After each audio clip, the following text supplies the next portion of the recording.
meeting to order and let folks in. Okay, it is We'll get now to- live.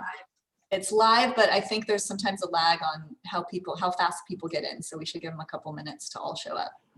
Right. Given the way that these electronic meetings connect, it takes, after we call the meeting to order, and it takes just a little bit for Luke to let everybody come onto the connection. So I see that where their number of participants is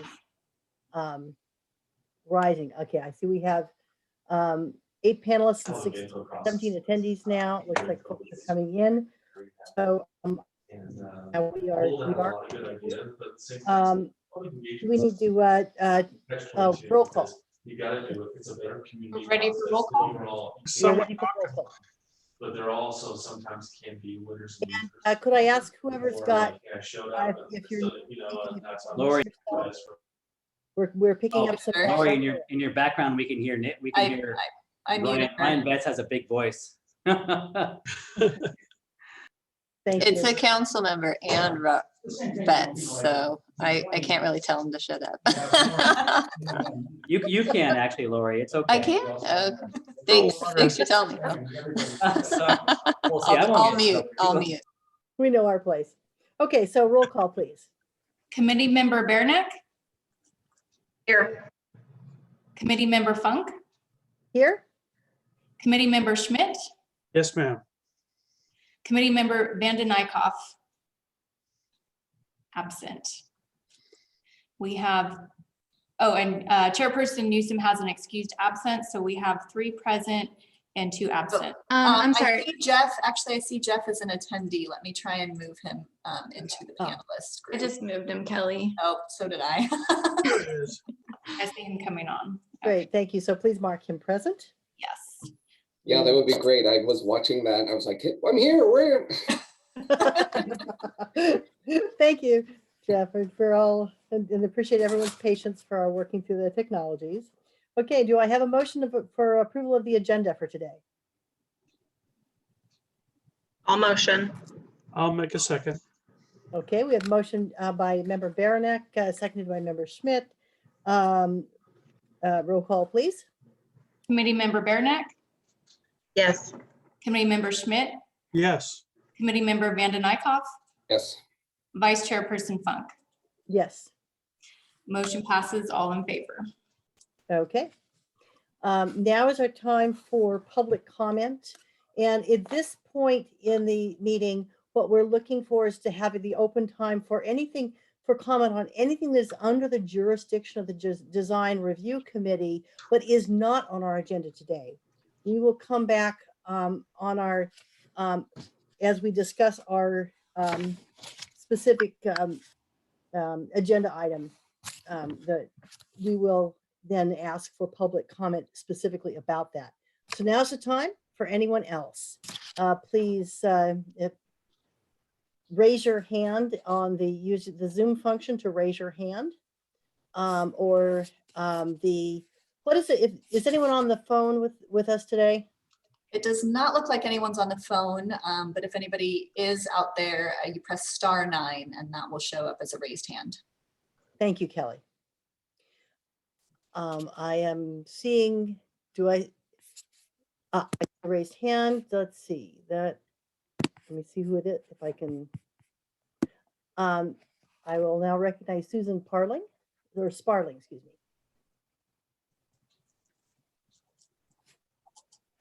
Oh, I was just saying I was here. I'm sorry. Okay. Thank you very much for being here. That's a good comment. Any other comments that we have? If you want to comment at this time on not on the agenda. Seeing none, I will close public comment. I should ask before I reopen it for a second and ask, did we receive any public comments by email that were not related to the agenda for today? No. Okay, good. Then we will now officially close public comment and move on to the consent calendar, which consists of approval of the last meeting's minutes. Anyone need to take that off the consent calendar? Any panelists? I don't see any. Just like wave if you want that. Anyone on the, or raise hand You have an objection on the minutes? Otherwise, I will entertain a motion to approve the minutes of the consent calendar. I'll move that we approve the minutes. Moved? Do you have a second? I'll second. Okay, moved by member Van den Eyck, seconded by member Baranik. All in favor say aye. Aye. All opposed, say nay. Motion passes. Okay, we're moving right along. Now we will move to our development project review, which is shows item 2 on the agenda. And I will turn it over to staff to lead us through that discussion.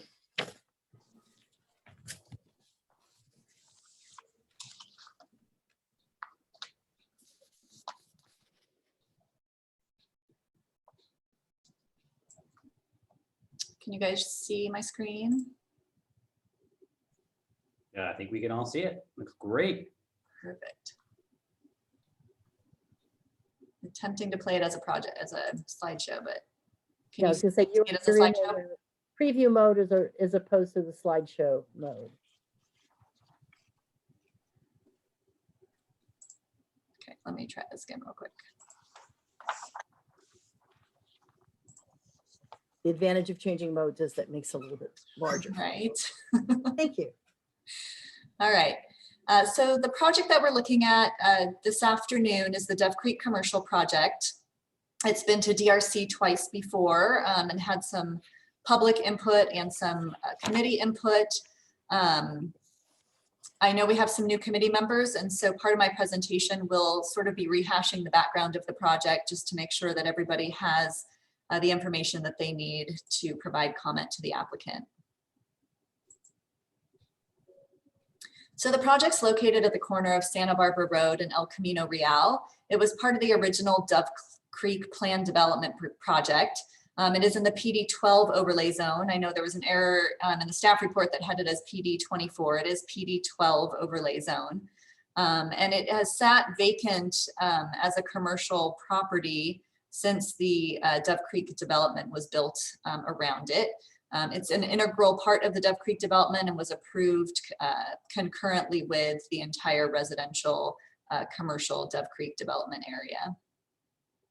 The site is zoned commercial retail, and it is in a general plan mixed use designation, which is a designation that's not around on a lot of sites, but is on this particular site. So the Dove Creek project was originally designated as a large commercial retail center. The entire portion that is currently Dove Creek now was zoned for commercial use.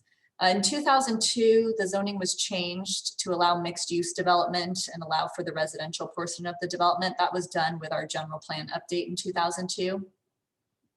The remaining mixed use component of the site is the 5-acre commercial parcel at the corner of Santa Barbara Road and El Camino Real.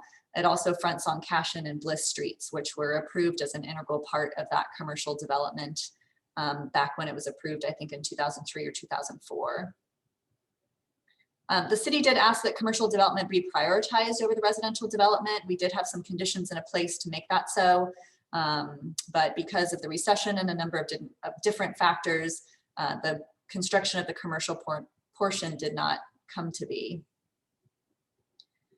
So the projects that's up for review today is a change to the master plan of development for the project site. So when the project was originally approved, all of the residential was detailed out with architecture, and so was the commercial development pad. And we'll see a couple images of that in a minute. The general plan and zoning designations will actually remain unchanged with this project. It really will just be a master plan of development amendment. There will be some minor updates potentially required to the general plan to allow for an additional base density of units, but we haven't done that full analysis yet. The project did go to City Council for authorization to proceed with the review process because of the potential general plan amendment component, and that was done in October of 2019. This is the existing master plan of development that currently exists on the site. You can see it's a fairly traditional shopping center with a large parking field in the center surrounded by smaller commercial buildings and then a major anchor retailer on the corner of Santa Barbara and El Camino. The master plan was modified one other time to allow for a tractor supply use on the corner of Santa Barbara and El Camino, but that project did not get built. And so the current approval reverts back to the existing and original master plan of development for the site.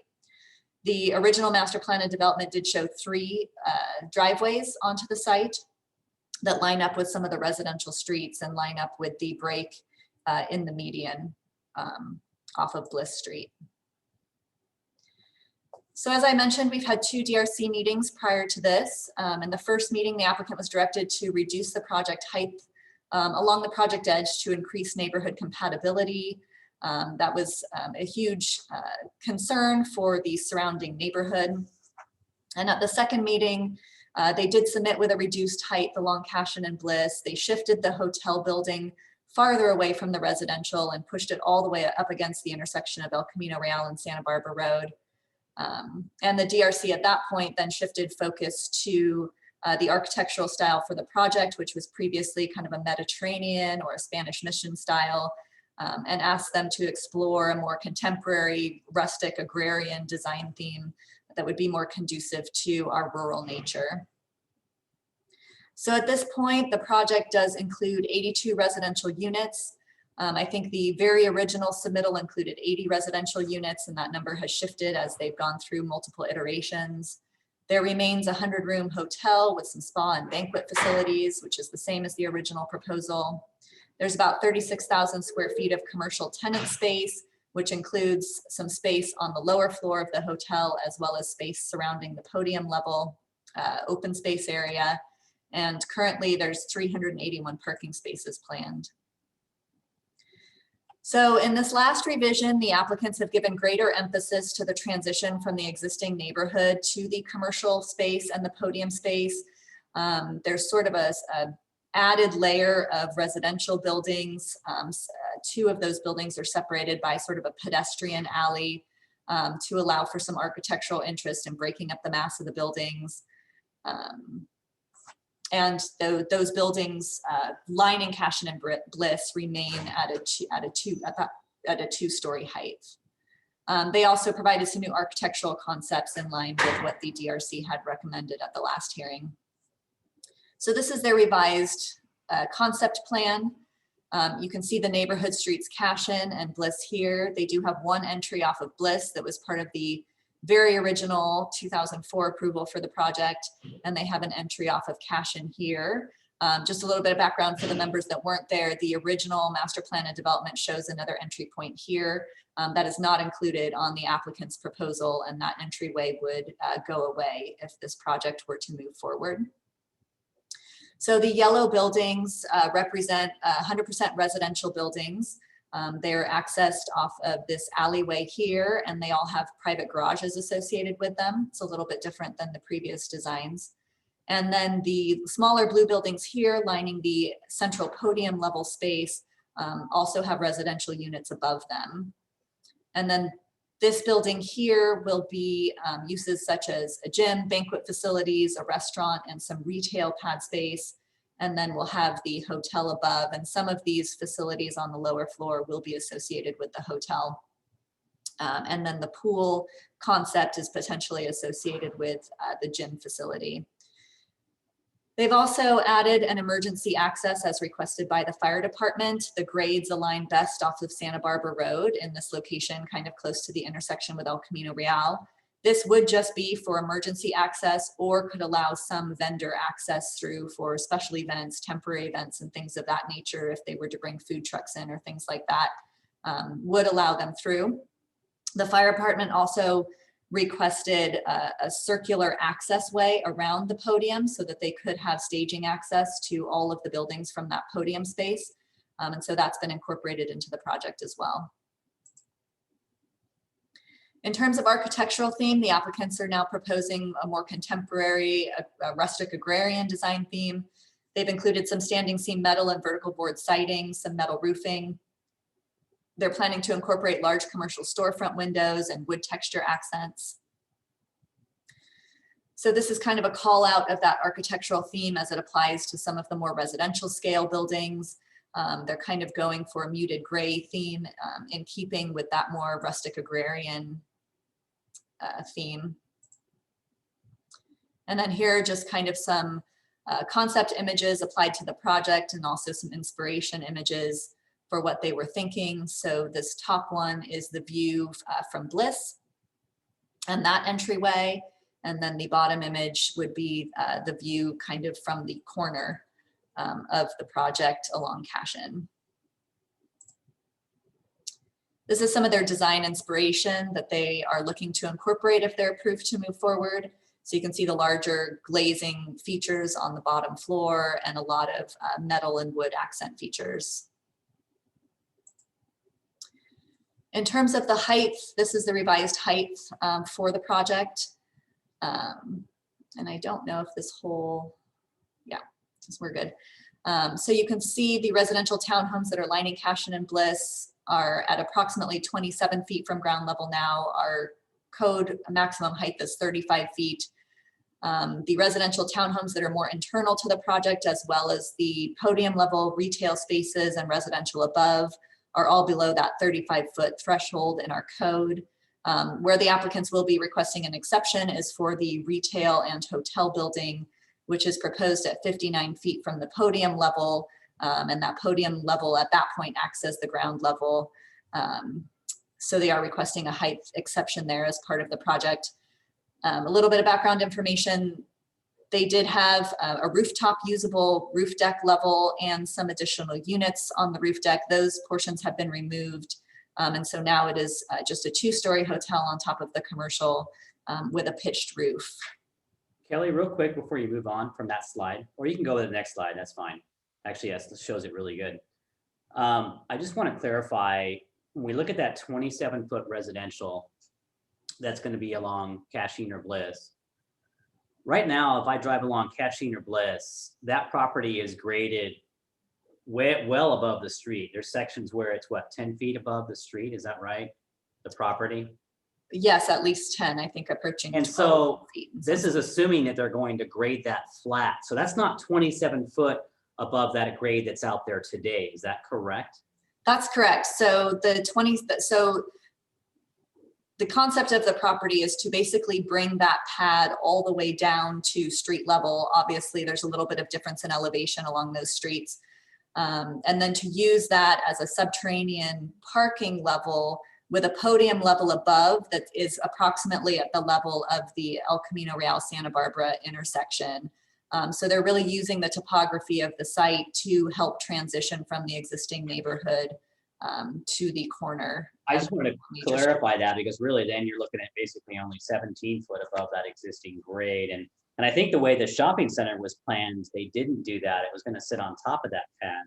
That's correct. Yeah, the shopping center was going to be on top of. And then typical commercial buildings are much more than 27 foot tall. Right, we would allow up to 35 feet from the graded It pad. would have been a much taller structure the way it's approved now. I just want to point that out. It's a very significant distinction about what is approved today and what this project is going to do with neighborhood compatibility. Perfect.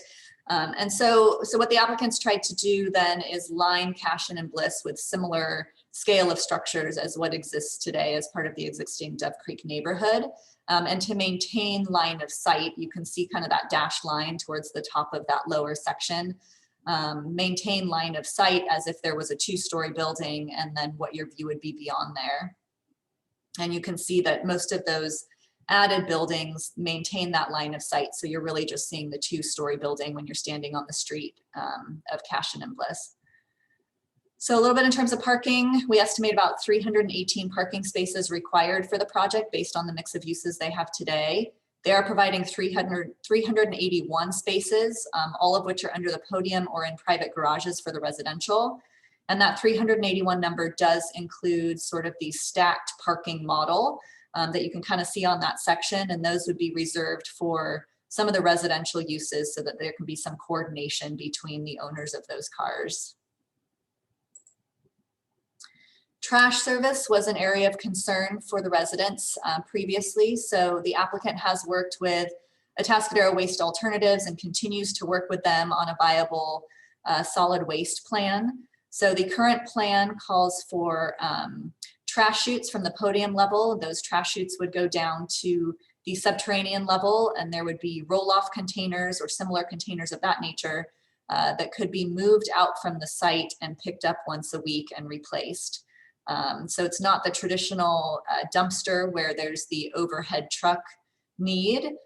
This would be a slightly different scenario where those trash cans would be moved out for pickup once a week in an alternative method. So in terms of neighborhood character, this is one of the items that the DRC is charged with looking at. We talk about neighborhood compatibility. That includes things like building height, the interface between the existing residences and the project site, the architectural theme, landscaping, buffering, things of that nature. And so for next steps after this meeting, the DRC and the public will give us some information to give to the applicants and give them direction. We will then start the CEQA analysis process, looking at their traffic information and determining what level of CEQA review is needed for the project to move forward. At that point, there will be some planning commission hearings, 1 or 2, depending on how those hearings go, and then on to city council for some of those higher level approvals. And so for today, what we're looking for from the DRC and what the applicant is in need of is some direction regarding the revised building height scale and massing, the architectural theme and detailing, including any color and materials or design details, and the overall site design concept. And so that does conclude staff's presentation. We're available for any questions. I know the applicant is also online with us today, and they have a brief presentation for you as well. Okay, thank you, Kelly. I would appreciate guidance as to whether it would be more useful to go ahead and let the applicant also show their presentation before we entertain questions of staff. So let me get to where I can see you guys. Give me a, is there anybody in the committee that would prefer to ask questions of the staff now before we hear the presentation from the applicant? I don't see anybody, so yeah. I'd like to just hear the presentation before I ask questions, so I get a clearer picture of everything. Yeah, that's the idea. Okay, so let's go ahead then, and I will adjust the order of this so that we will take public comment from the applicant. Then we will return back to the members of the body to ask questions of staff and applicant that the applicant can then answer, and then that we can discuss. And then we will go to public comment following those questions, so everybody knows what to expect. Thank you. Go ahead then. Mariah, if we could let Ted Lawton speak. And Ted, did you want us to pull up your presentation, or did you want to share your screen? Yes. Hi, Kelly. Hi. If you wouldn't mind letting me share our screen, that'd be fantastic. Let's see. Perfect. Here we go. 1 second. I gotta find it. Show all windows.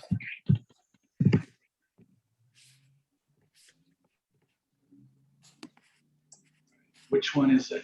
That's this one. Yeah. All right. Perfect. Can everybody see my screen?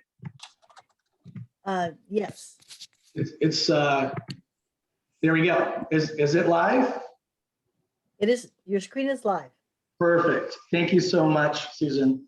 Good afternoon. My name is Ted Lawton with Cal Coastal Communities. We are very excited to present our third project revision here this afternoon. We've also wanted to thank the city staff for the staff report, and also Kelly, another just fantastic detailed presentation. Thank you so much. Our team is extremely excited about this third project revision because of the amount of input and feedback that we've received from the Dove Creek community. It has been such a pleasure meeting and getting to know our neighbors during the last 4 community engagement workshops we've hosted and through previous DRC and city council hearings. I also think it is important to emphasize again that our partner, owner, architect, and general contractor are all Dove Creek homeowners. Our team has a very special connection to Dove Creek, more so than any other applicant over the past 30 years. So to say we have a vested interest in the overall quality and impact of the project on the Dove Creek neighborhood is an understatement. This project is so important to our team, to Southern Atascadero residents, and to the North County because of its location, proximity to the freeway, and because of the lack of services and amenities in the immediate surrounding areas. It will act as the southern gateway for Atascadero and provide an incredible sense of place and more affordable homes and housing that the city and county are in such desperate need of.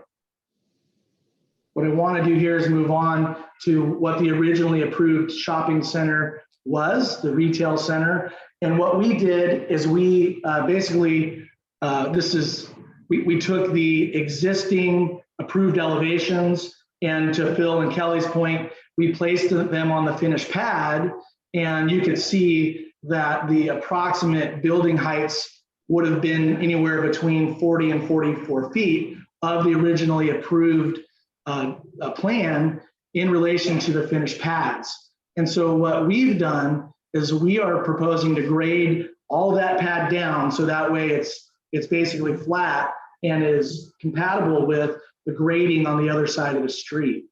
The other thing I want to point out here is this approved shopping center has a commercial use right up against the existing residential neighborhood, not providing any real buffer other than the elevated pad. And it also has a fully exposed parking lot that can be visible, from 360 degrees.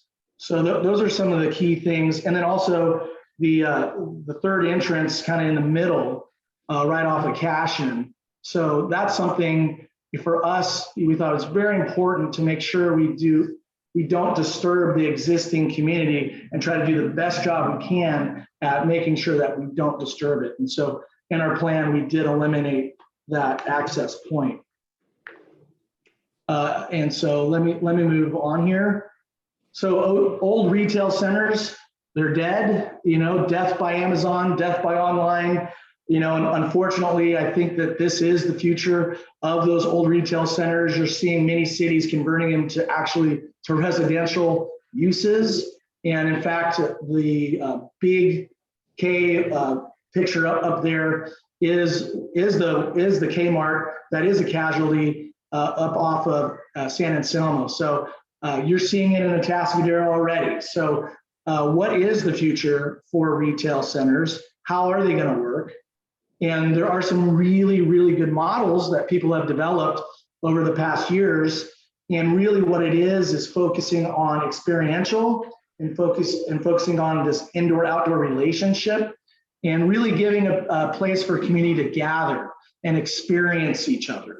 And so we believe that our design does that, and we'll probably be one of the only experiential commercial retail developments in all of San Luis Obispo County. So it's really kind of cool to have Atascadero to have another first.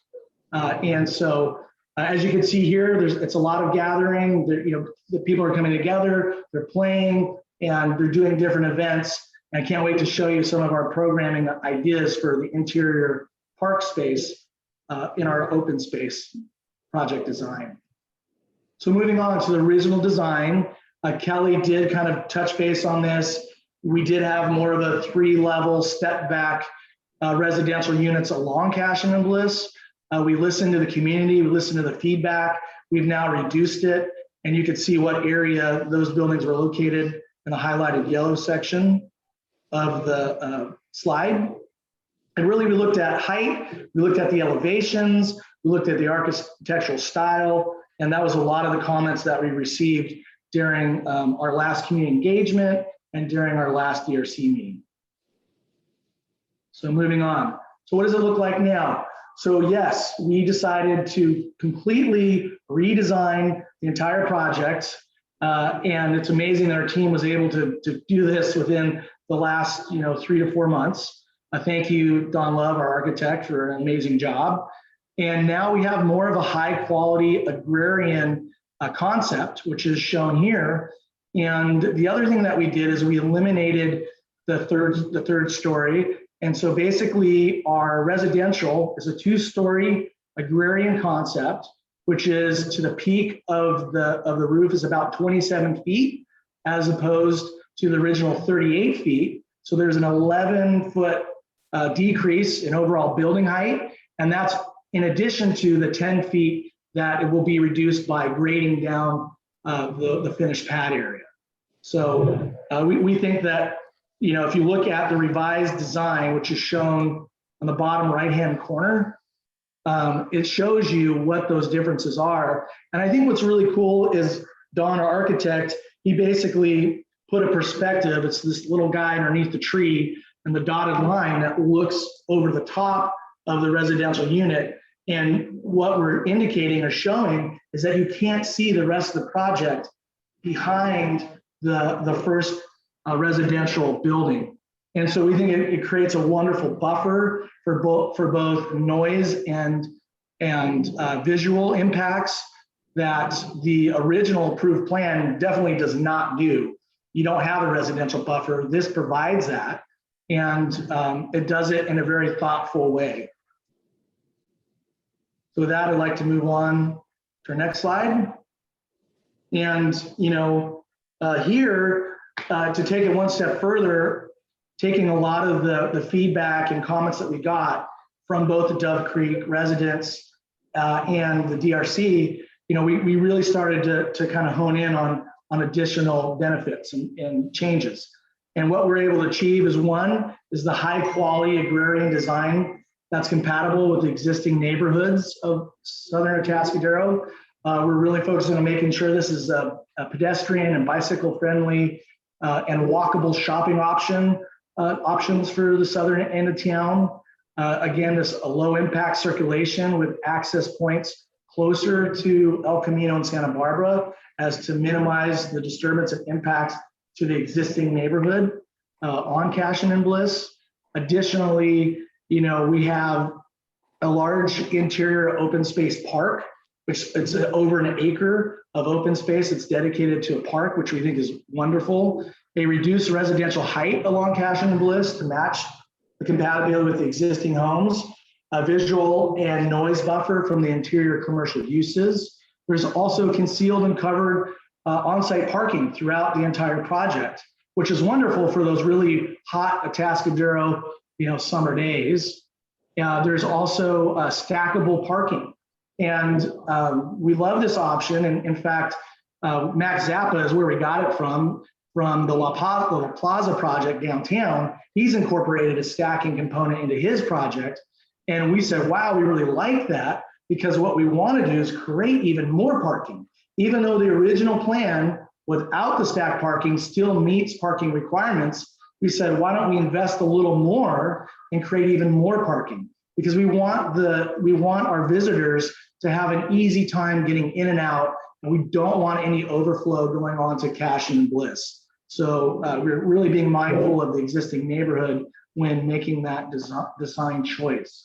Also, all of the trash is concealed, and we have a wonderful waste disposal program that we're working on with our architect and our waste management company. It's also what we love is the concealed deliveries and staging area. Again, this will reduce noise for the existing neighborhood, because all of the deliveries will happen at the furthest point away from the existing neighborhood, closer to the hotel. We think that's a fantastic solution for deliveries. This will be a gated, in the evening, we will have gates. This will be a gated and safe and closed commercial neighborhood, and it will provide eyes at night watching over the entire commercial center, which the original plan does not have. It would be across the street. So we love the added security benefit and safety as well that this design provides. Additionally, perimeter lighting, we're going to make sure it's all downward facing. We're going to use the smallest foot candles that meets code in order to not disturb the existing neighborhood across the way. And then our CC&Rs will be written to maintain that high quality commercial neighborhood feel, making sure we don't have any clutter or storage out on any open decks or open areas, making sure there are no short-term rentals. And then we're going to have a very strict parking policy and parking guidelines. We think that those are key to the success of this project going forward. And then also we've stepped the existing residential units that buffer Cash and Bliss an additional 10 feet off a property line to minimize that scaling and massing impact to the existing community. So moving on, this is my favorite, community benefits. What are the community benefits? For us, it's providing the high quality homes at or below, moderate affordable housing standards. We think that's phenomenal. We all know that housing is in short supply right now. So having more housing and actually more moderate and affordable housing, I think will benefit the city and the local economy tremendously. The project will add significant amount of homes to the CRA's arena goals, which we know the city, that's an important focus for the city. The project will provide a solution for the food desert on that southern end of town. The project will provide a local market and deli for Southern Atascadero and Santa Margarita residents. The project will also provide a membership swimming pool for local residents. And this was the #1 comment we got from our community engagement was the residents of Southern Atascadero, specifically Dove Creek, really would love to see a pool. And so here's an opportunity for that to happen. Additionally, the second largest or most amount of comments that we received was they wanted coffee shops, brew pubs, and dining. So somewhere to go and have a dining experience. So this will definitely do that. I think right now we're talking with 4 different restaurant operators who are very interested in our project. They're local, and there's potential for a coffee shop that's very popular, that everybody knows their name if I said it. And then we have 2 different small markets that we've been talking to as well who are very interested. Both, if I said the name, you would know exactly who they are, and they run phenomenal operations. So very excited, to be honest with you. The project will also provide an experiential outdoor commercial open space park. Park was the third #1 thing people said. They said they wanted a park. So this will go ahead and do that, and will actually be over an acre worth of open space, dedicated for gathering and events. The project will provide a flexible open space park that will be able to host different themes and events like ice skating in the winter. There's companies that can come out and provide ice skating, open air art and craft shows. There's potential for movie nights. My favorite, mechanical dinosaur exhibit. I'd love to have one of those come in and for a month or two and be able to use our open space park to have people come and gather and have fun and really enjoy living in Atascadero. And there's other entertainment options as well for music or other types of performances. Another benefit is the project will provide additional sales tax and TOT revenue for the city. We think that's very important. And it'll provide a walkable local hotel accommodation for residents, for their families and friends to come and visit.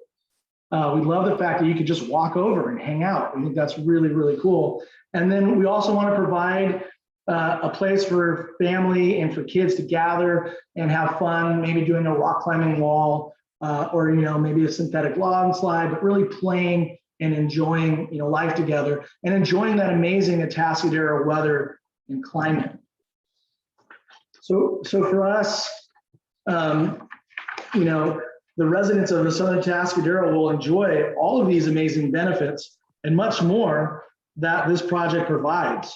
And our goal and mission with this project is to bring people together, to enhance the overall quality of living in Atascadero for everyone by focusing on high quality design, neighborhood compatibility, density and scale, pedestrian friendly, amenity rich, COVID friendly, right? We all have to think about future projects. So having this indoor outdoor commercial neighborhood is going to be very important for the economy moving forward in Atascadero.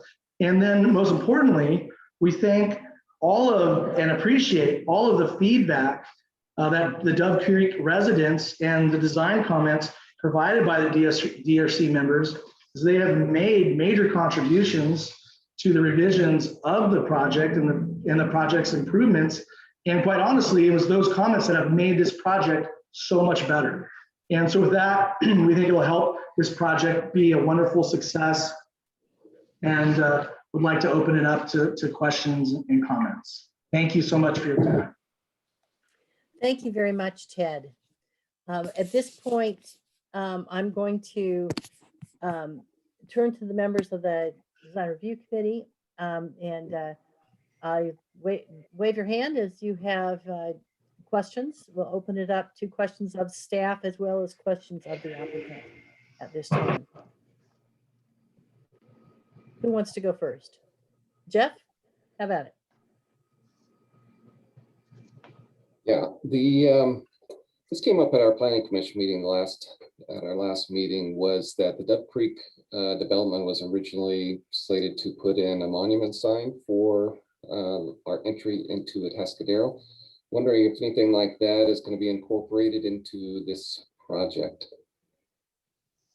Yeah, so the monument sign that was going to be incorporated into the entire Dove Creek project was actually one of our entry monument signs that was designated to go along the freeway corridor, kind of right at the exit there into Atascadero.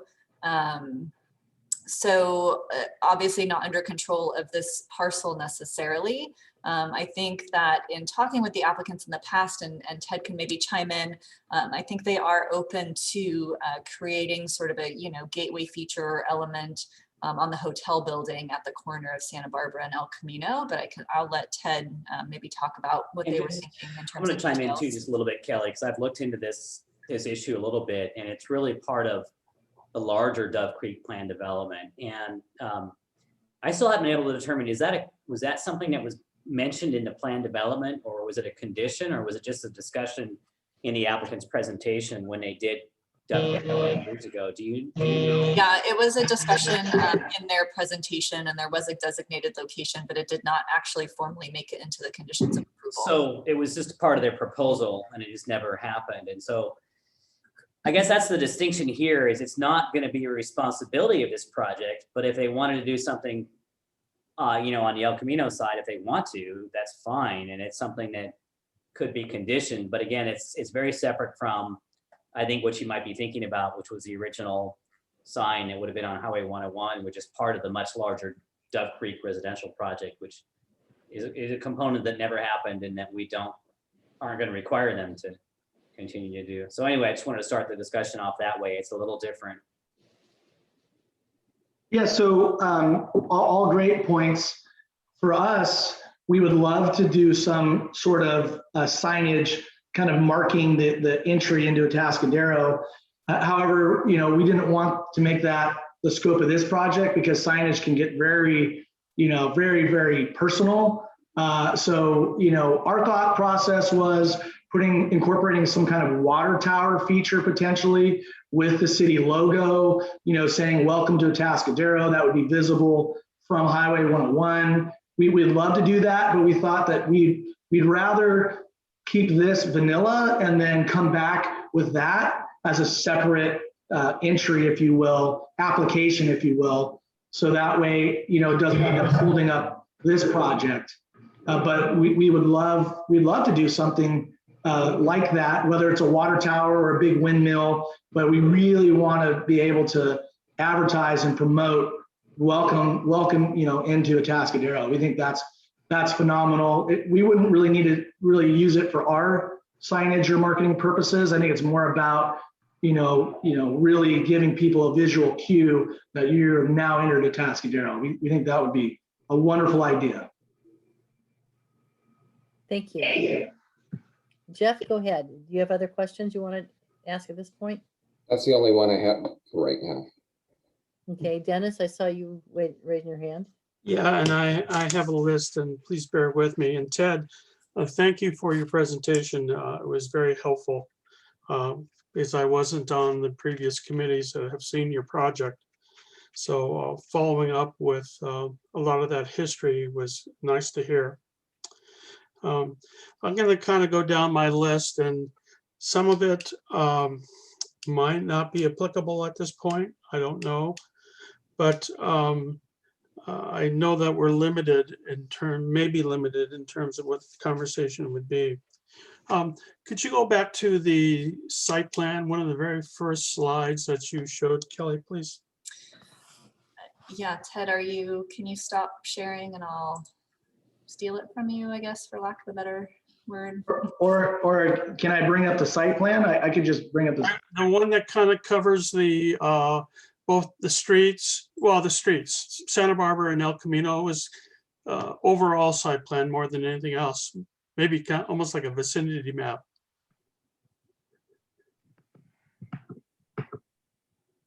Yeah, I think I might have a better one for you. the previous one, like that. There you go. Can you see my screen now, Dennis? Or Well, there was another one that showed zoning around the property on the other side. Yeah, there you go. So I want to start with this. Across Santa Barbara, yeah, what are those zones? those are zoned commercial as well. And then the purple zone? That is public. That's public. How fun. Okay, thank you. I want to start off with the discussion about affordability. Is this project going to be subject to Millaroos?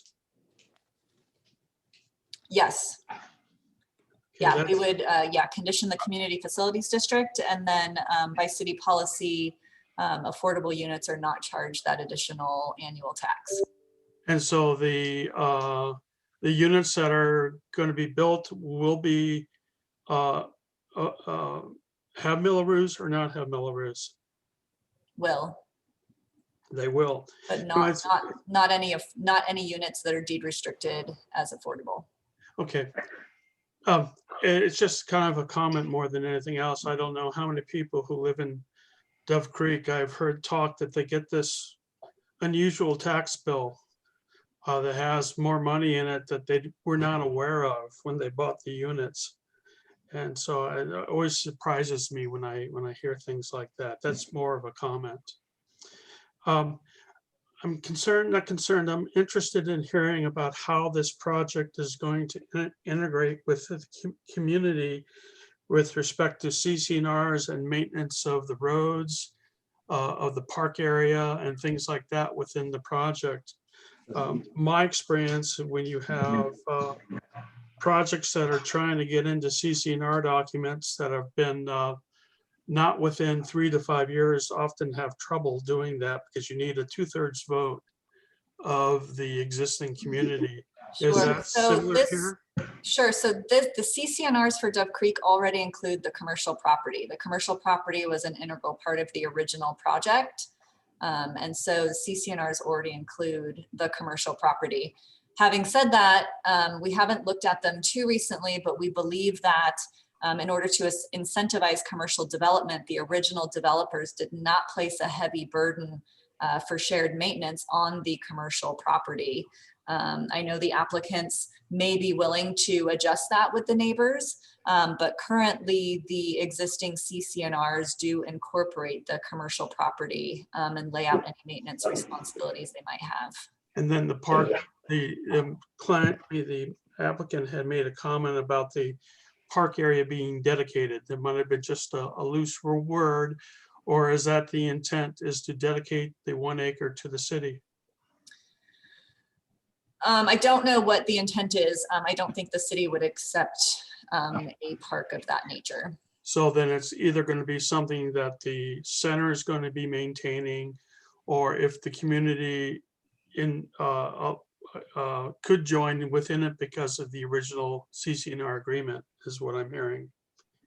It would have to be a modified agreement. So essentially, the way we see that park area is if they want to open it to the residents, they can do that. But essentially, the way it's planned now, we envision that to be maintained by this particular project. Okay. And on the other slide that was shown before this, could you go to that one, please? Yeah, this one would be fine. What's the hatched area around the project on Santa Barbara and El Camino? Sure. So there are currently parking restrictions along Santa Barbara and El Camino. So the map that was recorded based on the traffic analysis done previously restricted any access other than emergency access off of Santa Barbara Road and El Camino Real. So the project is required to use the internal streets for access. I mean, I can understand the circulation pattern that there is. I'm kind of interested in the differences between the light gray and the dark gray. Are those both roadways that are connected, or is there a barricade between the two just for emergency use, or what? So the light gray is actually raised above and is the podium level. So it is disconnected from the dark gray. So the dark gray is a drivable surface. And then as it disappears into the light gray, that's where it goes semi-subterranean to the podium, to the underground parking level. Okay, so they're not, there's no interrelationship between the two is what I'm hearing. Correct. Yeah. I'm wondering about the turning movements into the commercial center off of Santa Barbara. It seems like they'd be pretty limited just the way that there's a turning lane, I think kind of covers that entrance right now that turns onto El Camino after off of Santa Barbara. The applicant had mentioned convenience for people within the southern area of our city and Margarita and so on to some of the commercial centers. So I'm wondering on how convenient is going to be for people to get into that center. It was already designed. Santa Barbara. It was already designed, boy. Yeah, so I guess the main entrances then off of those main streets would still be a turn into Cashin or Bliss, and then a turn from there into the project sites. And on Bliss Street, there's a median that was originally installed as part of the project, and it did leave an opening to accommodate left turn movements in and out. But not to the commercial center. Well. What was that? Not to the commercial center, because again, the commercial center, the light gray area is up on the podium, right? And the dark gray is the parking underneath. So the only access that I'm seeing into the commercial center is the one that says. No, all of the public access is off of Cashin and Bliss Street. The fire access on Santa Barbara is for emergency access vehicles only. Okay, So that will so not be okay, a I get it. public So access. all parking for commercial use is downstairs. Yes. Okay, thank you. You talked about the pool in the gym. I'm seeing that to be a separate business adventure, is what I'm understanding that to be. We have planned development standards. What's happening with setbacks between the back of units to units, like the mixed use units in blue and the houses that are in yellow? I mean, what type of setback is there between the two? So there's currently about a 12-foot setback, and it's kind of designed as a pedestrian alleyway. So there's no backyards? Correct. Yeah, it's a mixed use sort of higher density project, and so the open space really is sort of that central park area. And there's not you private. mentioned trash being moved out. Where is it being moved out to be picked up?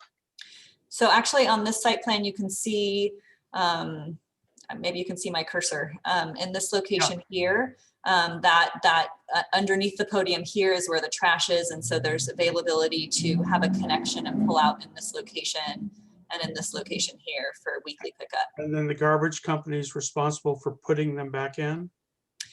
Either the trash company or there's a possibility of a waiver and having a private service do it. I think they're still in discussions with the Atascadero Waste Alternatives on the best option.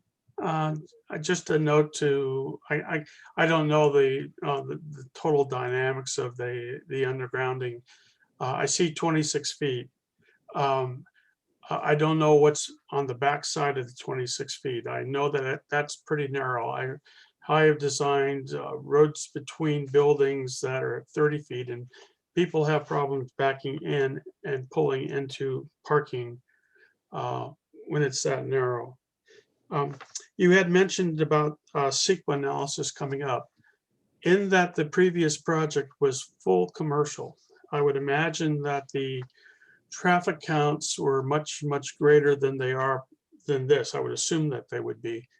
So there's a chance that the analysis that will be looked at on this project will dovetail into the analysis that was originally approved with the Dove Creek project.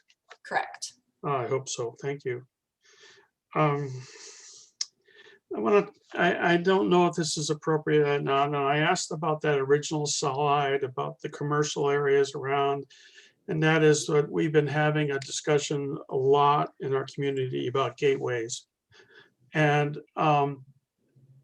this project is going to set a standard for what a gateway should be.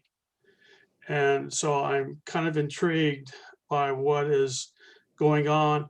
Not necessarily, I love the concepts on the inside, the park, all the units facing in, but I didn't see anything discussing the exterior of the commercial buildings in the project as you see it from Santa Barbara and El Camino Real. There was a slide that was shown by the applicant comparing the height of the buildings of the old project to the new project, and there was lots of glazing on the buildings, and I didn't know if those were facing out or facing in. Again, I think that this project, whatever it is, I think it's done extremely nice, is going to set a standard for gateway. And I just want us to all acknowledge that, because those other commercial areas that are there, the interior focus is excellent. I didn't hear or see anything on the other component, which is the outside. What's facing Santa Barbara? What is facing El Camino Real? I know signs were not really appropriate at this time, but when you have commercial buildings, they're going to want to put signs on the outside of the building. Right? They're going to want to put signs facing the traffic on the outside of the building. So we're going to be seeing that at some point. Is this the type of gateway we want? I think it's an excellent and beautiful project. That doesn't bother me. I just want us to make sure that we understand the standard that's going to be set. Anyway, thank you. Thank you, Dennis. I would, if the Ted, do you have any visuals on available that you could pull up on the view from Santa Barbara Road or the view from El Camino Real into the project? So actually they're already in the presentation that Kelly has. Kelly, can you go back to our commercial elevations concepts? Here we go. So the top left corner is going to be indicative of the entire building. So the from Santa Barbara or El Camino, you're going to see the same thing that you would see on the interior. The only thing that may change is instead of those large glass storefronts being operable, on the interior, those would be operable, so they all open. On the exterior, they would be inoperable. At least that's what our current design is. So it'd be exactly like this. Additionally, when it comes to signage, the signage would match, as you can see the awning. So if you see the awning that's above the middle glass pane, that's where the signage would go. It would be like a 3D kind of block lettering, and any signage that any of the business operators would put up would have to come through and get approval. I would imagine get approval by planning at minimum, but maybe have to go through a review process as well. When you said block, what do you mean by that? Like you see on very nice commercial retail centers where they're like standalone. They're like each individual letter is its own letter, right? And it spells out the name, and maybe it does have a little logo that matches the size of the letter. But it's not. they stand out, or they have a thickness to them, is what I'm. Yes, yeah, it's like a 3D standalone. It's either welded on or it's put on a plate and it's welded to the plate, then the plate's secured to the awning. Is planning director, is that something that's allowed within our city? Well, this is actually going to be its own unique project. It's going to take a master plan of development. It's going to take an amendment to the PD. So when you ask, is it allowed? There's all kinds of things that they could get into this project, based on the planning commission and city council review that it has to go through. So I think what they're looking for today is for the DRC to provide comments on whether these design features and any of the things that they're proposing with signage are appropriate or not. And then they will take these final comments to complete all of their elevations before proceeding to planning commission and city council for their final package. Okay, again, my focus is the gateway, and so I just want to make sure, again, whatever this project does, it's going to be the standard that we're going to, it's for all the other properties in this area. So I from what I see, I don't doubt that they are going to do a great job. I just want us as a community to understand this is what it's going to be. Thank you. Anything else? Emily, do you have questions that you'd like to ask at this point? I do, thank you. Again, I'm never sure who best to ask these of, whether staff or the applicant, but thank you both for the presentations. I'm happy to see this one coming back to DRC. First question, I heard Ted mention that I think it was Ted, increased the offset or setback between Cashin and Bliss to those kind of first level perimeter residential structures by 10 feet. Is that in addition to the increase that we saw at the last review? And if so, what's our total overall setback from, say, back of curb to the front of those lower perimeter residential units on Bliss and Cashin? So Emily, this is Ted. It is the same. That was a repeat comment for our new DRC members, saying that we had stepped them back 10 feet from property line so they could understand. Okay. Yeah. So what's our overall? I admit I don't recall what it was previously.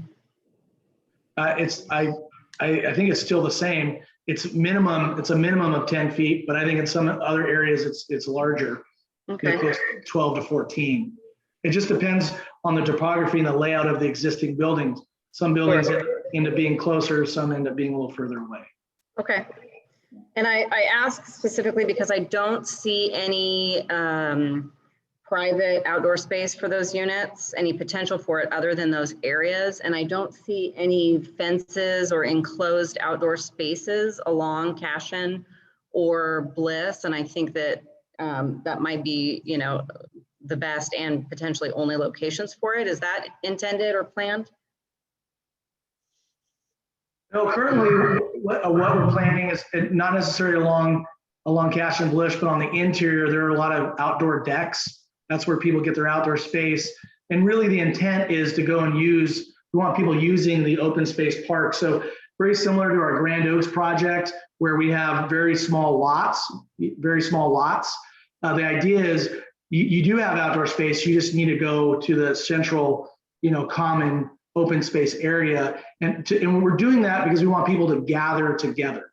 And so by designing that in, we're kind of influencing people to make sure they go and use the common space amenities. Whereas a lot of times where people do have their own little yards or own little areas, then they actually don't really end up using the common space. So we really want to make sure people go and use that really large, amazing central park. Okay. So similarly, again, trying to, because I do really like the design and all of the visual elements, I think I'm anticipating from your kind of inspiration images for the view of the project from Santa Barbara and El Camino. My focus is therefore what it looks like from Cashin and Bliss for the existing residents of the Dove Creek development. And from those kind of same streets, I have questions regarding what the full height walls visible from Bliss and Cashin, as well as from the roundabout at their intersection, look like. I'm seeing a couple of locations where, based on one of your elevations, one of the renderings, it looks like we could have potentially a 20 to, gosh, I don't know, 25-foot stone wall.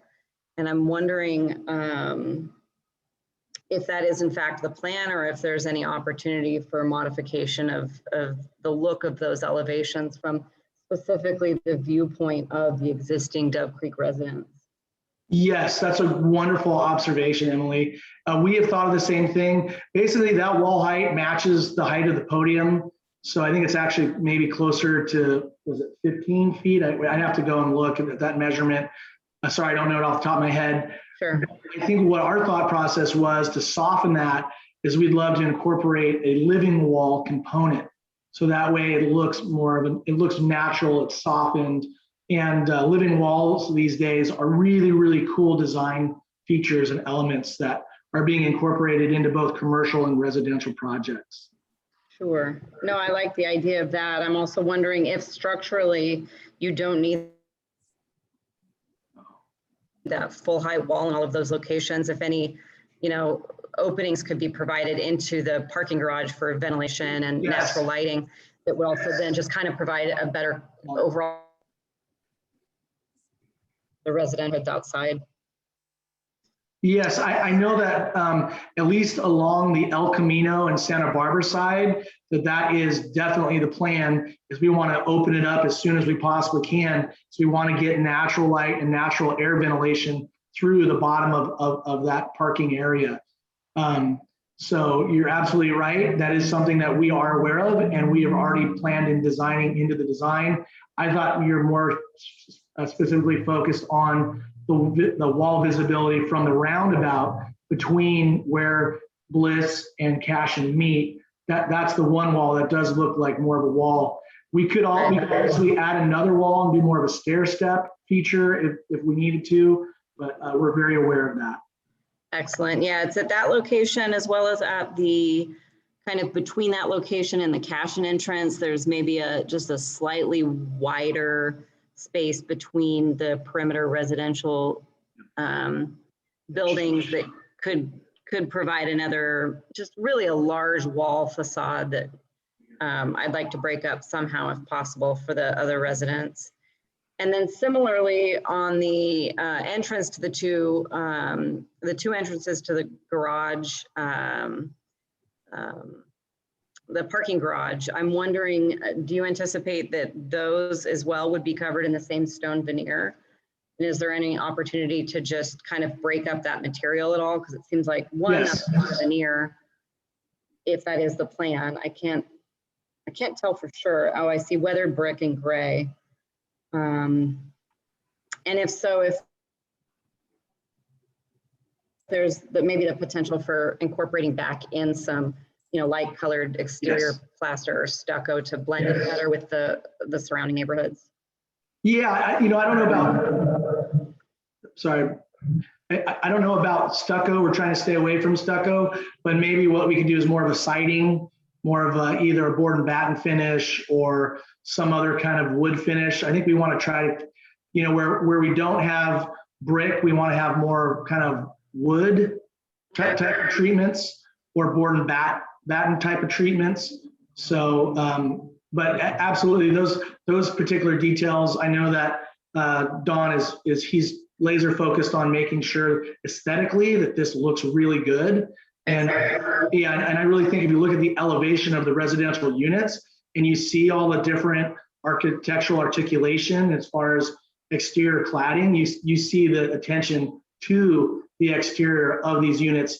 That same attention is going to be throughout the entire project, not just residential, not just the commercial, but also around, different surfaces, including the walls that you're discussing. Excellent. Thank you. I just want to be sure that there's some architectural differentiation, I don't know, between the building types and the different elevations, the different kind of steps back into the project so that it looks as good from the inside facing Dove Creek as it does from the outside facing Santa Barbara and El Camino. I think Dennis said it perfectly when he said that this is going to set the standard for the gateway. And so, you know, like I said, our ownership and all of our design team, or a lot of our design team and contract, they're all homeowners of Dove Creek. So they want to see a very high quality project here because of the obvious impacts it has to the homes that they own. So we're definitely going to pay attention to those types of details. Great, thank you. Those are my only questions and comments at this time. Okay, thank you, Emily. And some of my list has been covered by others. Thank you. Let me start with, can you explain how the circulation works for trash trucks and for supply trucks? If you've got a market and a restaurant, you may need you may have 18-wheelers coming in and out. Susan, you always have great lists of questions. I think, yeah, maybe this is a great slide to show it. Deliveries will be coming in from either Cashion or Bliss, and they'll follow that kind of center core line. I don't know yeah, there we go. They'll follow that line, and you can see where you can actually see the trucks. They back into a dock, right? So they'll dock themselves underneath. It'll be a raised dock. On that raised dock, they'll go to the elevators, the commercial elevators that are kind of oversized. And then from there, those delivery elevators will go up to the podium, and then people will take their deliveries and, you know, to their appropriate places. So as you can see, that's where the deliveries will take place, for at least the larger deliveries. Not every delivery is going to need to necessarily use the loading dock, but that gives you an idea of how that operates. And then for trash, all of the black circles, that's where the trash collection points are. There will be trash compactors as well at these collection points. And right now, what we're doing is we're trying to gauge how many times a week. Right now, the trash service thinks that we really need one pickup a week. However, we may consider two, just to be. I'd rather be conservative, than not. We don't want a trash problem. We don't want trash building up. And then what happens is that trash is then moved to the collection areas that are circled at the top.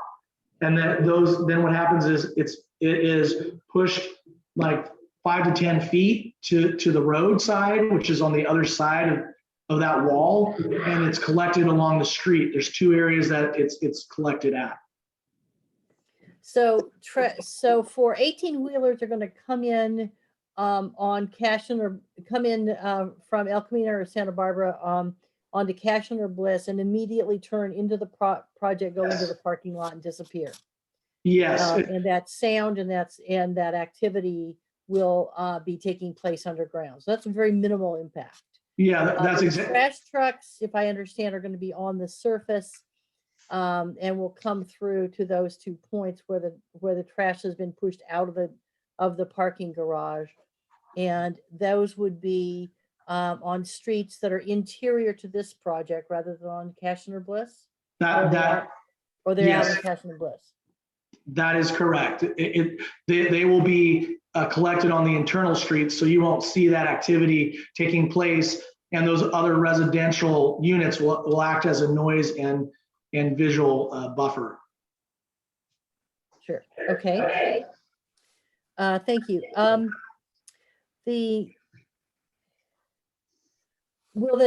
If you've got a hotel as part of this property, are you envisioning anything that would need a sign above the roof line of that hotel, as the roof line is currently shown?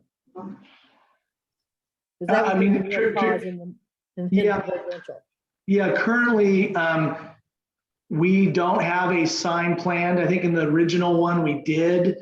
It's not in the plans yet. I think we wanted to deal with signage separately. just because that can be, very delicate and very, that could be a challenging thing. Really we're focusing on the actual buildings and site plan of the project.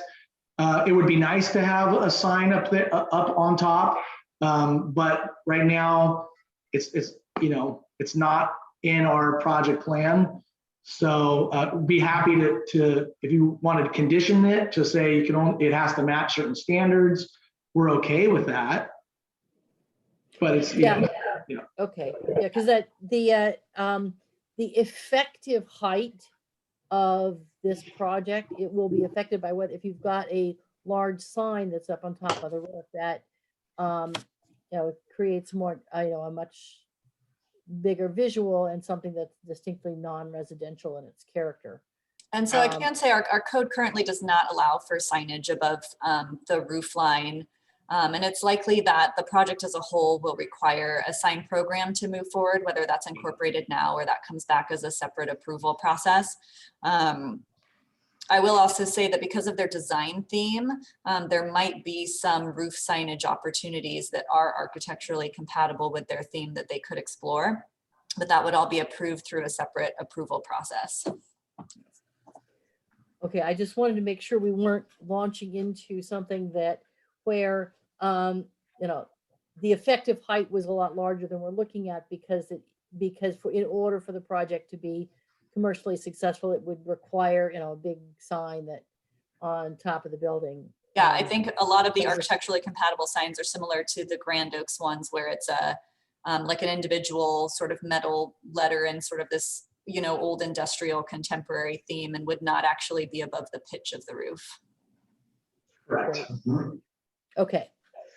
Am I correct?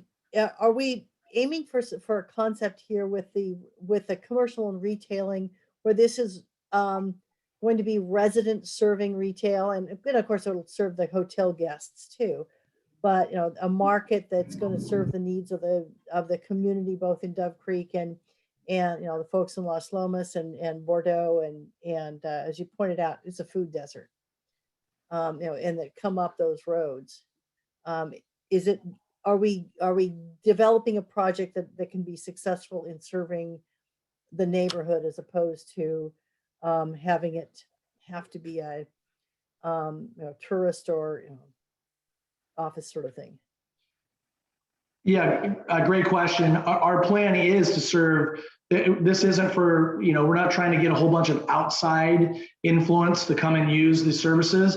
I think that might happen naturally because I think the site itself is a billboard. If you're driving down the 101 corridor headed south, you see the stop line, you see the stoplights already at El Camino and Santa Barbara. So there is a big visual right from the freeway, which is actually, we really love that.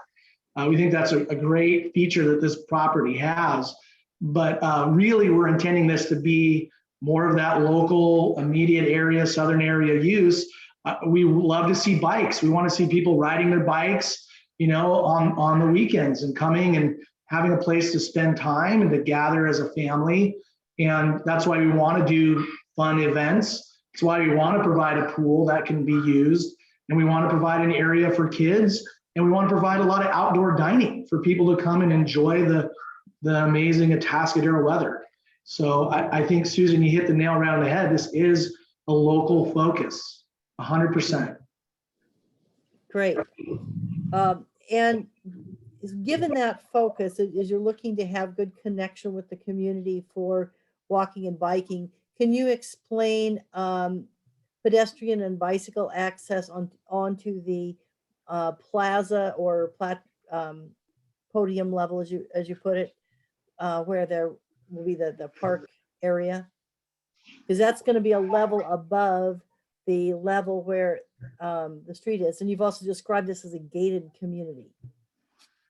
So gates only happen at night, right? So after hours is when you'd want to have, gates. And then during the day, there will be multiple elevators. I think right now we're at major points throughout the garage to make it easy to come up to the podium level. And we'll include bicycle a bicycle parking area, if not lockers.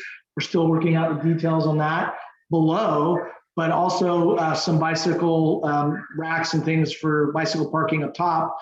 There will be stairs as well, so some people can carry bikes up and down stairs if they want, or they can wait to use the elevator and wait till it's clear.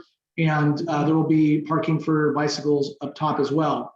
So this will be very bike friendly. We're gonna incorporate areas for bike storage throughout the project to make it easy for people to bring their bikes and their little kid carriers. We'll have dedicated space for that. Just wanted to interject Ted too, and I guess we haven't talked about this before, but there's a potential to sort of use that emergency access way as a pedestrian and bike entrance, depending on if that's closed off using bollards or something, where people could pass through, because that will be the point where the podium level meets the road level. Yeah, great point, Kelly. Thank you. Okay, so the fire truck is going to come in off of El Camino Real through that emergency entrance, and the fire truck will be going into the garage, or are they going to be at the podium level already? The fire department has requested access to the podium level, so they would be on the podium level at that point. Okay, because in this drawing, it sort of looks like it's feeding into the underground into the garage, but yeah, it feeds into that loop that goes around the Central Park area to allow them to stage should there be an emergency in front of all of those retail spaces.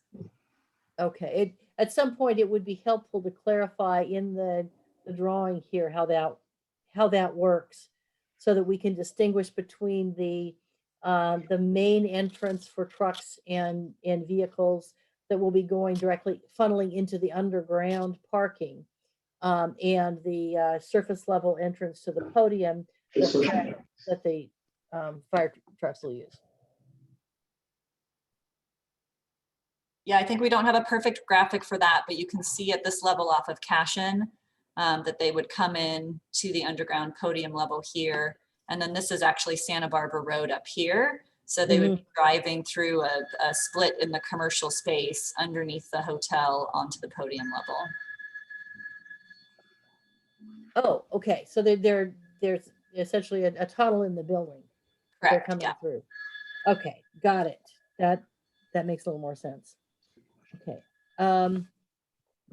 It would be nice to have from the neighborhood the ability for an outdoor stairs or something of that sort at some point, so that you could walk over from the neighborhood. So if you come back for a second to the map there that you were showing, if I'm standing at the roundabout at Cashin and Bliss, where I was this at noon today, if I'm there, how do I walk into the project? Assuming it's daytime and the gates are Upstairs. Yes. So these red areas are the elevators and stairs. Is that correct, Ted? So this Yes. would be okay. accessible. So I actually have to walk into the parking structure and take stairs up to get to the level of the park. You have to walk kind of to the edge of it. You may have to go in like 5 feet. Like, it's what's nice is it's covered, it's not exposed. Our original plan, we did have lots of stairs, based on that Santa Barbara mission style. But, based on our whole revision, we had to change and do something that's more workable. So in doing that, we lost a lot of the exterior stairs, but there's still enough stairs incorporated to make it very easy for anybody who's walking to the site to get on. Most importantly, we see a lot of people using elevators as well. So I will also say, Susan, from the city standpoint and building code compliance, you cannot have a set of stairs that does not have an accessible route associated with it directly adjacent. So you cannot have a set of stairs without an elevator.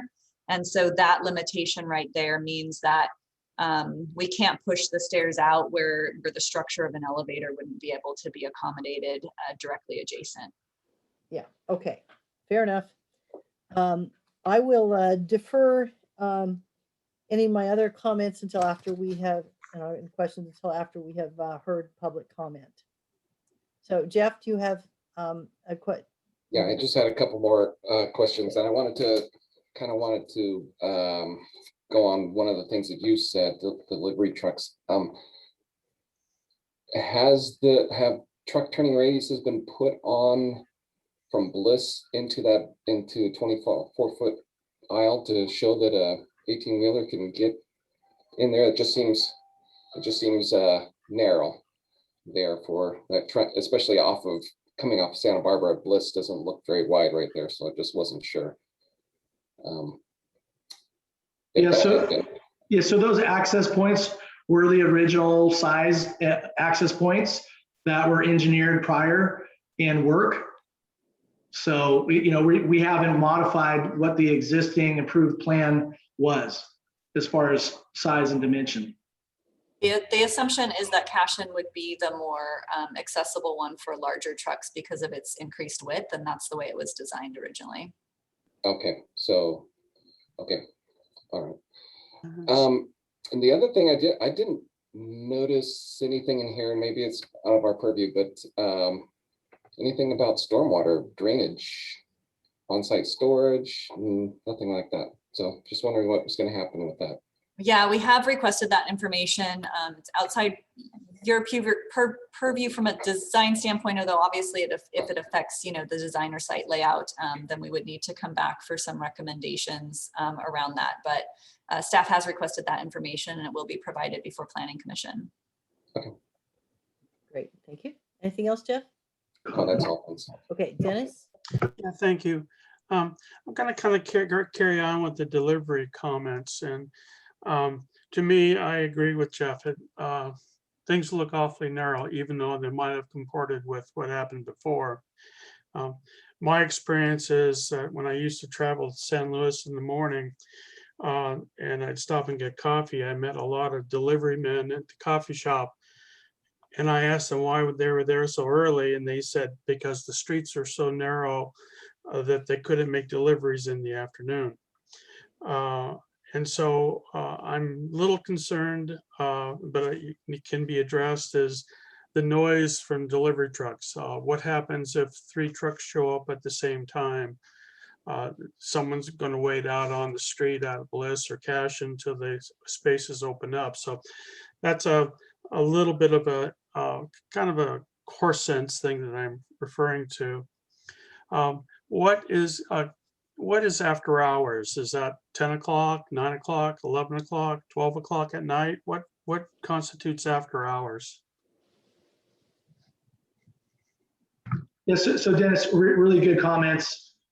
Basically, this whole site would have to follow the same ordinance, same commercial delivery ordinance as every other site in Atascadero. So we right now we would defer to the city on what that time of deliveries could and couldn't be. It's more of I was thinking of the businesses themselves that let's say the after hours and the gates that you talked about being a closed area go up. What if businesses, let's say that happens at 9 o'clock and the business wants to stay open to 10? What happens then? Will there be, let's say, access to those buildings from the Santa Barbara or El Camino Real? Again, a comment. I think that sign should be discussed at this point. And I guess the Carlton is an exception or a grandfathered roof sign of some type. But to me, it's something that needs to be considered, because what I would hate to have happen is we're saying that we're going to deal with the signs when it goes to the Planning Commission or when it goes to the City Council or after the fact. Sometimes things like that you get band-aid solutions. In other words, I already have a project that's approved and an applicant wants to put a sign here and they can't because the ordinance says you can't. And they say, well, I want to do it. And so now there's going to be an exception. There has to be maybe an exception granted to allow for those things to occur to accommodate the businesses. So I am concerned about that very much. I wanted just to also comment about the Central Park, and I find it kind of odd in communities that have central areas like Central Park or our sunken gardens, where we use sunken gardens now for our farmers market, but it's not friendly for a farmers market. For me, friendly means having hookups. So if you want to have concert activities, for instance, in the Central Park, you don't have to run a wire across the road, across the lawn to a point to have this event. Where if you had something already in the park that's a plug-in right there, that would make it, for me, a lot more convenient to want to have an event in the park versus having to, kind of work to get power, to get electricity, to get water, to get sewer to a particular spot. So I don't know if that's been thought about or not, but to me, it would be wise. Lastly, there's a height exception that's being requested. What is the height standard for the commercial area in the Dove Creek project now? 35 feet is our maximum height. 35 feet. And so we're going to 59 from there for the commercial areas. The perimeter Just for commercial the hotel building, not for the other retail spaces. Okay. And so in the Dove Creek project, where was that 35 measured from the finished grade? Our code measures from finished grade. Okay. And so that would be at the location of the building and obviously not down below the building. Right, the hotel building, the finished grade would be podium. Okay. Thank you. Okay, at this point, I would like to open it up to public for questions. We have quite a few participants online, so I imagine we're going to get comments and questions. We also have some emailed comments that were sent in advance. And so I would ask staff to be ready to share those when we go forward. First, I see another member of the applicant team requesting with a hand raised online. So I'm going to recognize Jenny Kim. Hi, good afternoon. This is Jennifer Kim. Just wanted to address one comments that Mr. Dennis has made about the truck concern. Just wanted to let you know that our retails are based on smaller local operators. The restaurant will be a less than 2,000 square foot size. So any delivery truck would be less than 20-foot truck. So even if we have 2 or 3 trucks bombarded together, it won't be too busy. And the delivery is typically for this size of a restaurant will be once a week. If it's going to be more, it will be twice a week the most. And delivery time is usually spread it out and not going to be in a busy traffic rush hour time. So if we can somehow comment that, and hopefully your concern is not as great. All right, that's all I wanted to say. Thank you. You're welcome. Let me recognize Mike Manchak.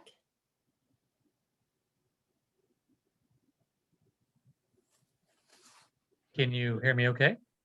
Yes, we can hear you. Thank you, Mike. Great, thank you.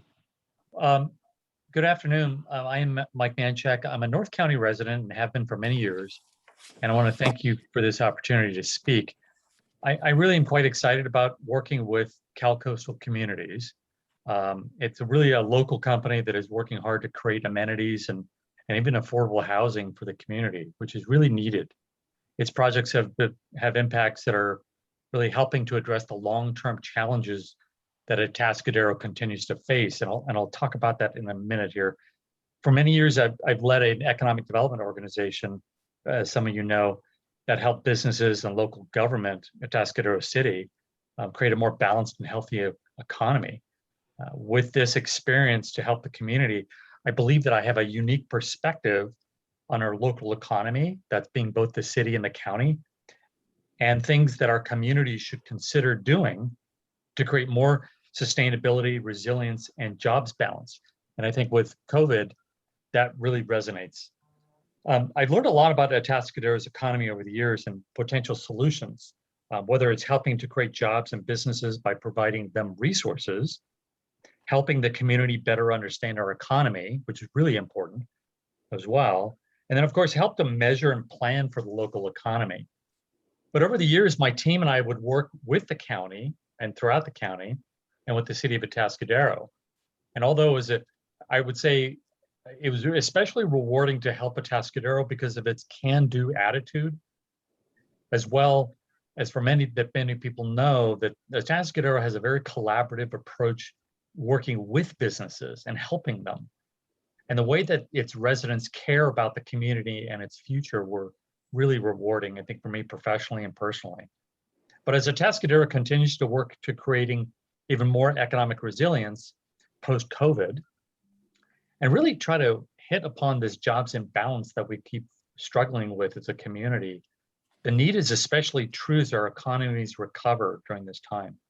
So I have had the pleasure of working with city staff, and for many years to help address this jobs housing imbalance and to help start, grow, and attract business.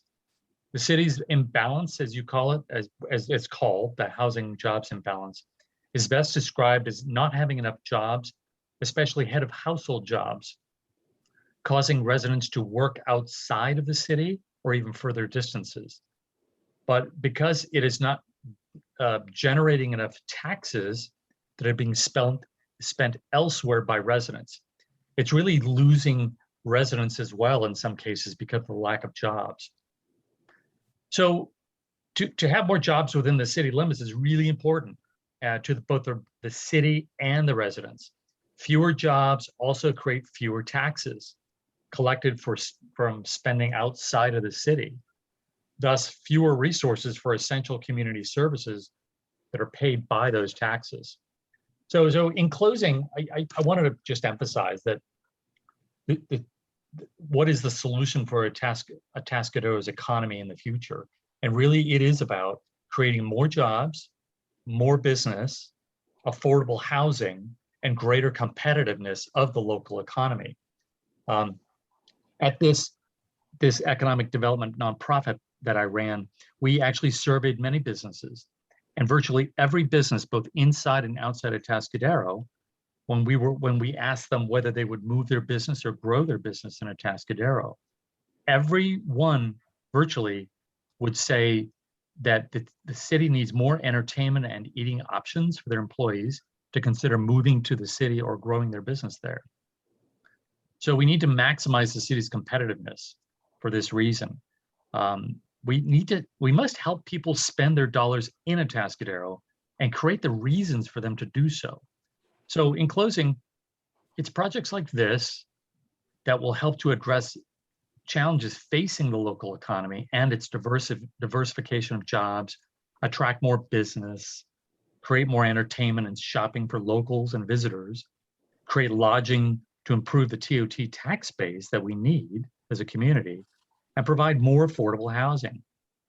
This type of project will help our community because it becomes more competitive than other cities and counties.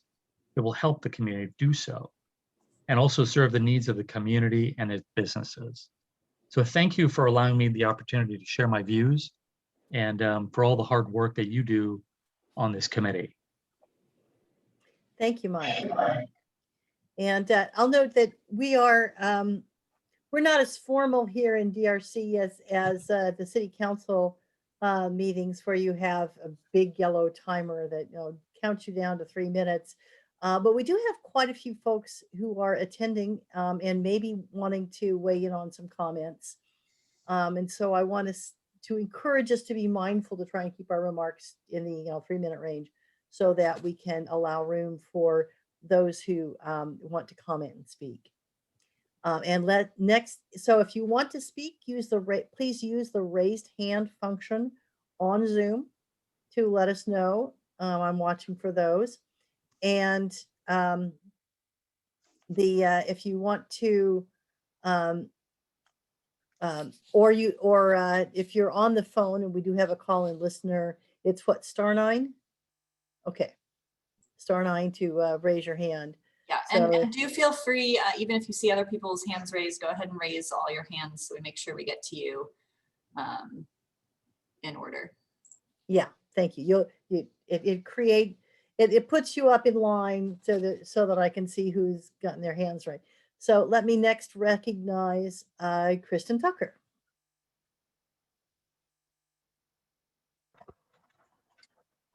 Good afternoon. Hi, Kristen. We met Cal Coastal Properties in the fall of 2019. Residents of Dove Creek were treated to tacos on a vacant lot as they assured us the perimeter buildings of their plan were 2 stories. When the plans were revealed, not only were they 3 stories along the entire perimeter bordering our homes, but each corner immediately across from my home and a number of my neighbors were 4 stories. Not 2, but 4. Let's excuse that lie. At the last meeting, knowing full well that the hotel stood more than 100 feet above our homes, they knowingly hid a giant dome behind a tree in the street level renderings provided to the public. It didn't fool any of us and we called it out, but let's let that excuse slide. Before you is a proposal that buries the fact that their parking is only a few spots above the minimum legally required for their plan, unless residents are eager to put their cars up on lifts in order to fit other vehicles underneath. They tell you that they're providing ample parking in their proposal, but let's excuse that lie too, and the countless others that hundreds of Atascadero residents now have become aware of. Without knowing what's going on behind the scenes, it calls into question their other investment activities throughout our hometown and whether or not they're the partner that we need here in Atascadero. We'll let you be the judges of their character and integrity in your dealings with them on those projects, but on this one, none of us are buying it. Neighborhood compatibility, that's what you've been charged with evaluating and what we're pleading with you now to ensure, compatibility.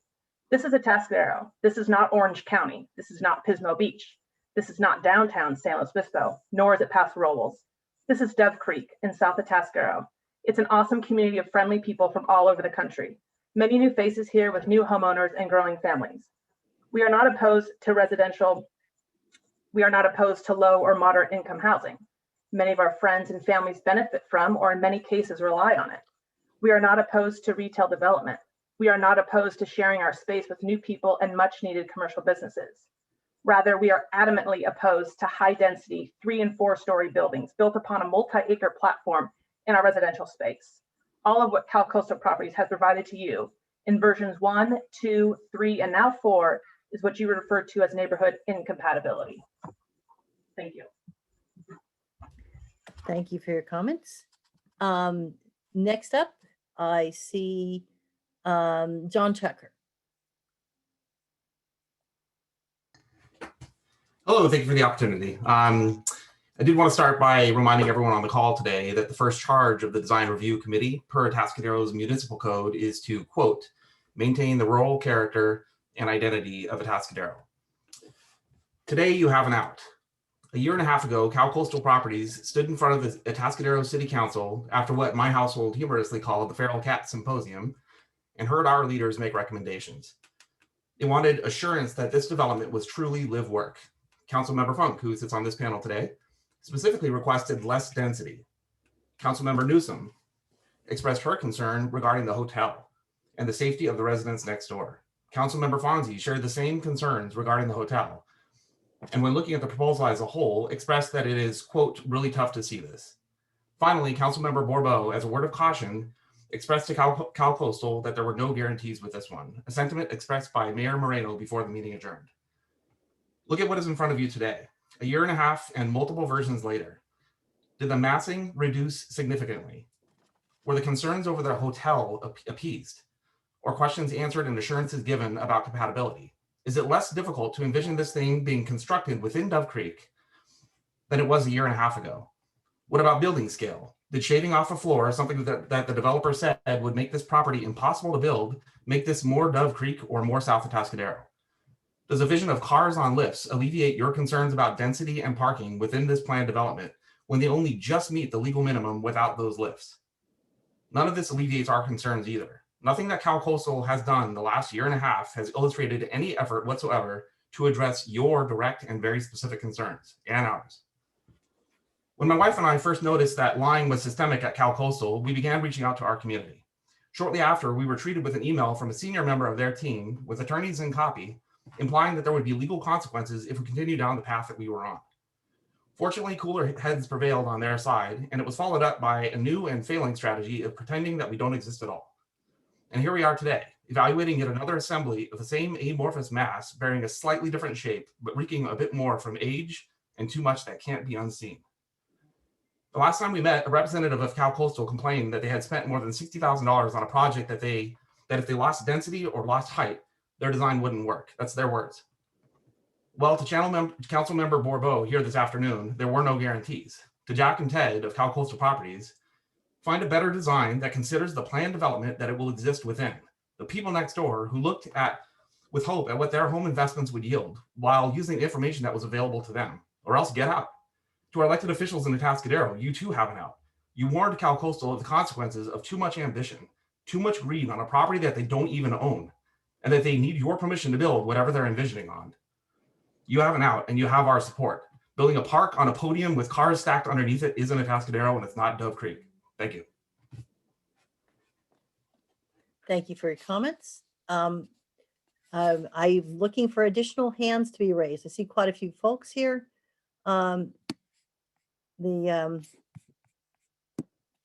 Is anyone else wishing to comment?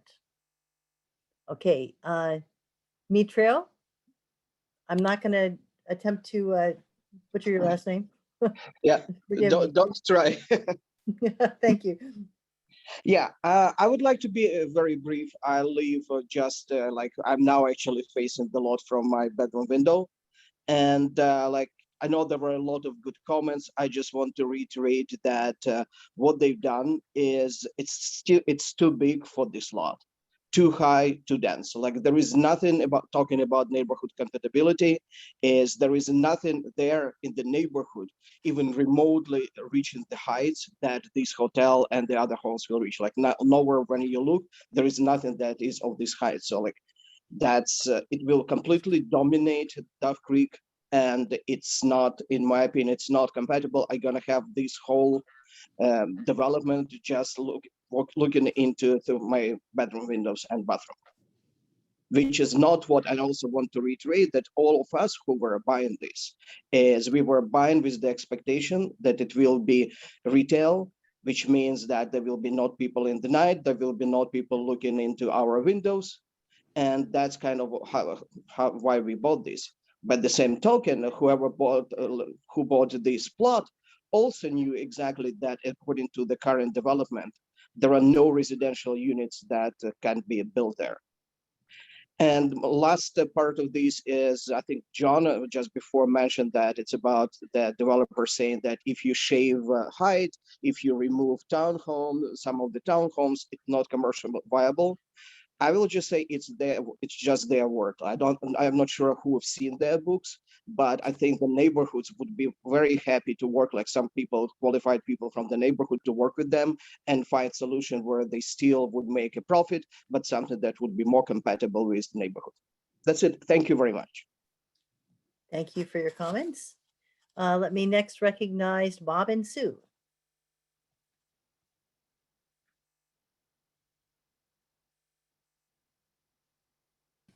There we go. I guess you can hear me now. Sorry about that. Yeah, we can hear you. Thank you. Yeah. Okay. We moved here in September. Love it for all the reasons that other neighbors have mentioned. But we also absolutely believe in the project. We'd love to go to a pool, to a spa, to a restaurant, to a lounge area, listen to some music. That sounds wonderful. But what everybody previously had mentioned about height concerns, visibility concerns, also concerns us quite a bit. Just a couple of things, and I'll bullet point it, and then I'll let you all respond. One point, if we have metal roofs, how might that sun reflect into some of the houses or onto some of the homes, second floor around the area? How does this business and community get a lockdown gate when our community set by rules in the city of Atascadero many years ago cannot have gates around the community? Maybe some clarification on that. And especially with the additional traffic that's going to be coming and going because of this complex, we might want to revisit gating the streets that go in and out of the other areas of Dove Creek for privacy and safety concerns? Who's going to take care of the roadways? Who's going to take care of the Dove Creek Greenbelt walkways in the park, things of that nature, and security in general? And I'm not real clear on the exterior wall. I didn't realize there was a wall to be built outside of the residential units. To have a wall wrap around this complex, even if it's 4 feet or 5 feet, doesn't seem very attractive. And lastly, the trash collection on the street, that takes away some of the parking access from the street versus El Camino or Santa Barbara would make more sense, I would believe, to the community. And I think that's it. So it's a lengthy wish list, and I thank everybody for their time. Thank you very much for your comments. Next up is Sarah Holland.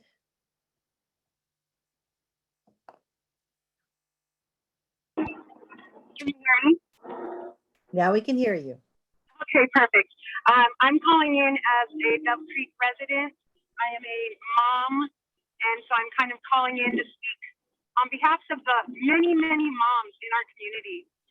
One reason why we live in the community that we do, we give up our big backyards, we give up space around in our immediate yards, is because of this quiet, safe, low traffic neighborhood.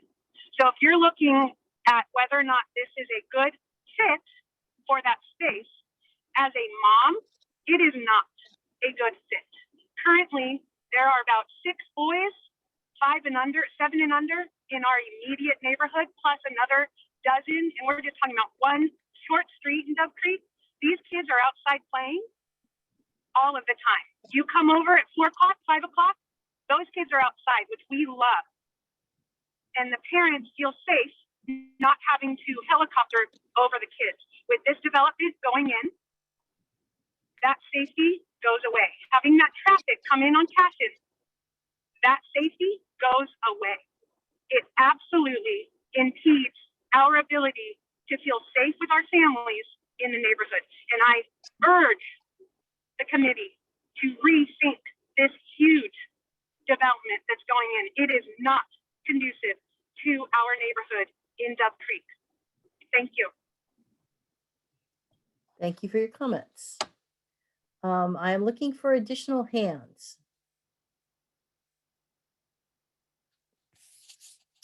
V. Pierce, you are recognized. Hello? Hi, we can hear you. Oh, thank you. First, I just want to say that I appreciate the developers reaching out to the community for input, and I've pleased with some of the changes that have been made, particularly the Central Park area. I think that's a wonderful idea. I have a couple of questions. One is about the residential townhomes, and I wondered how many bedrooms are those? What's the square footage? When they say they're going to be affordable units, what price range is that? Are there going to be certain numbers that are going to be reserved for affordable, those affordable rates, or is it overall? Are they all going to try to be affordable units? My second question is about the swimming pool, and I wondered what the size of the swimming pool was, and whether there were, in the drawing, I didn't see any indications of a bathroom or changing area or outdoor showers for that area, for that facility. And then my third question was about the hotel and the access gates. And to me, access gates seem to be at odds with having a hotel, because when we've traveled as a family to hotels, we come in at different hours. And so I wondered how that would work with having a hotel and having gates be closed at certain times. So those are my questions, and I appreciate the opportunity to talk. Thanks. Thank you very much for your comments. And I'm looking for additional hands. If you want to comment or ask questions, now's the time. We will understand that the way this works, we gather in all of the questions. And then when we close public comment, then I'm going to ask the staff and to the extent to which we need the developer to respond to those questions, the developer to respond to the questions. I'm trying to keep a tick list of those that are questions as opposed to comments. So, but we'll gather them all at once. That's why you're not getting immediate answers. I am looking for additional hands. I'm not seeing any additional hands right now. So let me at this point ask staff to read the emails that we have received in time for them to be incorporated into the record. We'll hear those emailed comments. And then we'll come back and do a last check for any raised hands. Okay, I have 12 emails that we received. I'll just summarize them just to save time, but I believe the committee members received them, so you can always reference, or if you want me to go into more detail, just let me know. So the first one is from Bo Davis. He fully supports the expansion and new housing being built in Atascadero. He believes it will help combat the rising costs and avoid pushing out the working class residents. And mixed use projects are better for the community and sustainability of a residential community. So those are Bo's input, his thoughts. The second one is from Lori Ferguson. She's an Atascadero homeowner and business owner. She opposes the current design for the Dove Creek Commercial Center. And some of her highlights are drivers attempting to park in the Dove Creek neighborhood, increased traffic on Bliss and Cashin streets. She feels that crime will increase. Homeless individuals may possibly be drawn to the area. Walking trails will now be utilized by hotel guests and the additional families in the 80 residential units. And then she also has concerns about a study of how to maintain the character, cleanliness, repairs, and safety of the Dove Creek community. So those are her thoughts. The next one is from Sunny Gerber. Sunny has concerns for the project development and hotel. Mentions the updated traffic impact study, feels that that should be completed. The environmental impact study should be completed. And then just the Dove Creek HOA, their concerns. So those Could you say a little bit more about the HOA comments? Since they're potentially representing a larger number of residents. So previously, the Dove Creek HOA raised concerns for the height of the proposed hotel to current residents within the subdivision. Those that are on Cashin and Bliss will be affected and have to stare at the proposed hotel that the height is well above zoning laws and ordinances already set in place. So that was specific to the Dove Creek HOA concerns. Okay, thank you. I'm looking for additional comments or questions from the public. Jess, do we have more letters, or was that? No, we do. I have. Oh, okay, sorry. Oh, sorry, no. I heard the pause and I was thinking we were done with letters. So apologies, let me. I'm trying to summarize, but get the gist of it. So, yeah. And given the large number of folks that are here to comment and the number of questions, I just want you to know that we won't be cycling back for additional comments or questions from members of the public. So please give us your thoughts in your 3 minutes to be respectful of the time of all of us on the committee and in the public that are engaged with this. Thank you. So go ahead, Jessica. Okay, yeah, I got a few more. So the next one is from Robert Hope. He's a resident of Dove Creek and he's in opposition of the current plan for the commercial center. He has concerns about the maintenance of the 2 streets that will provide entry to the project. He has concerns about the off-ramp from 101 for Santa Barbara. He feels that's already congested. And he feels that the project does not fit into the general idea of Atascadero as a place to live, as far as for the zoning, the type of use for the hotel. So those thoughts are from Robert Hope. The next email is from Tim and Janet Haley. They just want to make sure that to consider the input from the friends and neighbors of the proposed development. They just want to make sure that their concerns will be heard. They feel that the proposed project is out of line, out of character, and inconsistent with the surrounding environment. And they feel that it will have negative impacts. And there are a few examples is increased density, increased traffic, increased lighting, and noise pollution. Okay, the next email is from Mark and Doreen Jewell. They are homeowners in Dove Creek. They are not in favor of another hotel. They don't feel that there's a need for a hotel in the Dove Creek neighborhood. They say that there's no wineries, movie theaters, coffee shops, etc. in that specific area, so they don't feel that a hotel would fit that area. So that's from Mark and Doreen. The next email is from Marcia and Steve Kane. They feel that the lodging is highly inappropriate to that specific lot. They also have concerns about an endangered California red lake frog habitat that is located within the creek bed. So they do have some environmental concerns with the U.S. Fish and Wildlife as well. So those are their concerns. The next letter is from the Board of Directors, the Dove Creek Community Association. Did you want me to read this whole one or just summarize this one since it's from their board? If you can, if it's not too, if you think you can do it within 3 minutes, if it's a page or too long, then let's go ahead. Okay, it says this week, 237 homeowners received written notice of a special HOA Board of Directors meeting per our CCR requirements and per California state law to review any questions, concerns, or general comments regarding the proposed development on El Camino.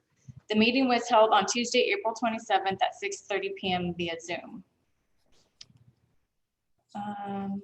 The Dove Creek Community Association, a California HOA comprising 237 homeowners through their duly elected board of directors and president, are in unanimous opposition to the development proposed to the city of Atascadero by CalCoastal Properties, referenced in agenda item 2 in the city of Atascadero Design Review Committee agenda for its April 29th, 2021 committee meeting. Feedback was gathered from residents covering the following topics, and prior to holding a public vote, and resulted in an uncontested majority vote by the HOA board to formally oppose the project. And then their concerns were stated as, does the revised building height, scale, and massing meet levels of acceptability or compatibility with the surrounding neighborhood in which it is a part of? No. Does the architectural theme and detailing, including color and materials and design details, meet levels of acceptability or compatibility with the surrounding neighborhood in which it is a part of? Not applicable. Does the overall site design concept meet levels of acceptability or compatibility with the surrounding neighborhood in which it is a part of? No. Without significant changes to the massing and scale of this development, the homeowners of Dove Creek stand united in opposition and are unanimous in their stance that the Atascadero Design Review Committee should not recommend or advance this project. And it's signed from the Board of Directors for their Dove Creek Community Association. All right, we're almost done. This next one is from Kathy Lemoyne. She has concerns about the density of the buildings. She has concerns about underground parking. She does like parts of the project. She does feel the undeveloped lot needs to be used and useful. She just thinks that it's too much for that size of a space. So that's from Kathy Lemoyne. This one, I hope I say the name right, Dimitro Marushkovic. His concerns are the mass and density, the parking, and then loss of privacy and enjoyment of life. So that's his comments. This next one is from Chris Neary.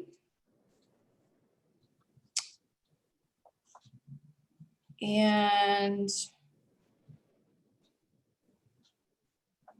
let's see. He has concerns about the scale surrounding the neighborhood, the intersection, the height restrictions,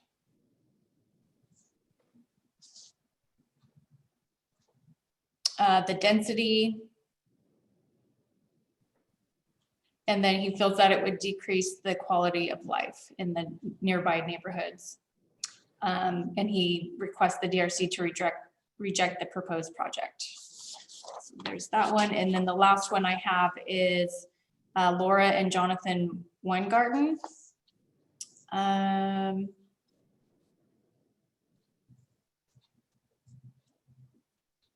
They feel that there's not enough space to accommodate the traffic and density of the proposed project.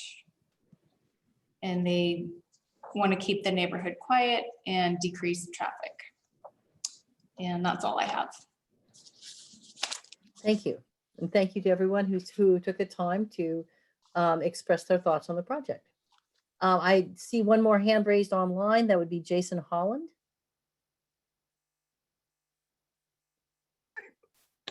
All right. Thank you guys very much. I did want to double back on the proposed deliveries for the restaurant and market.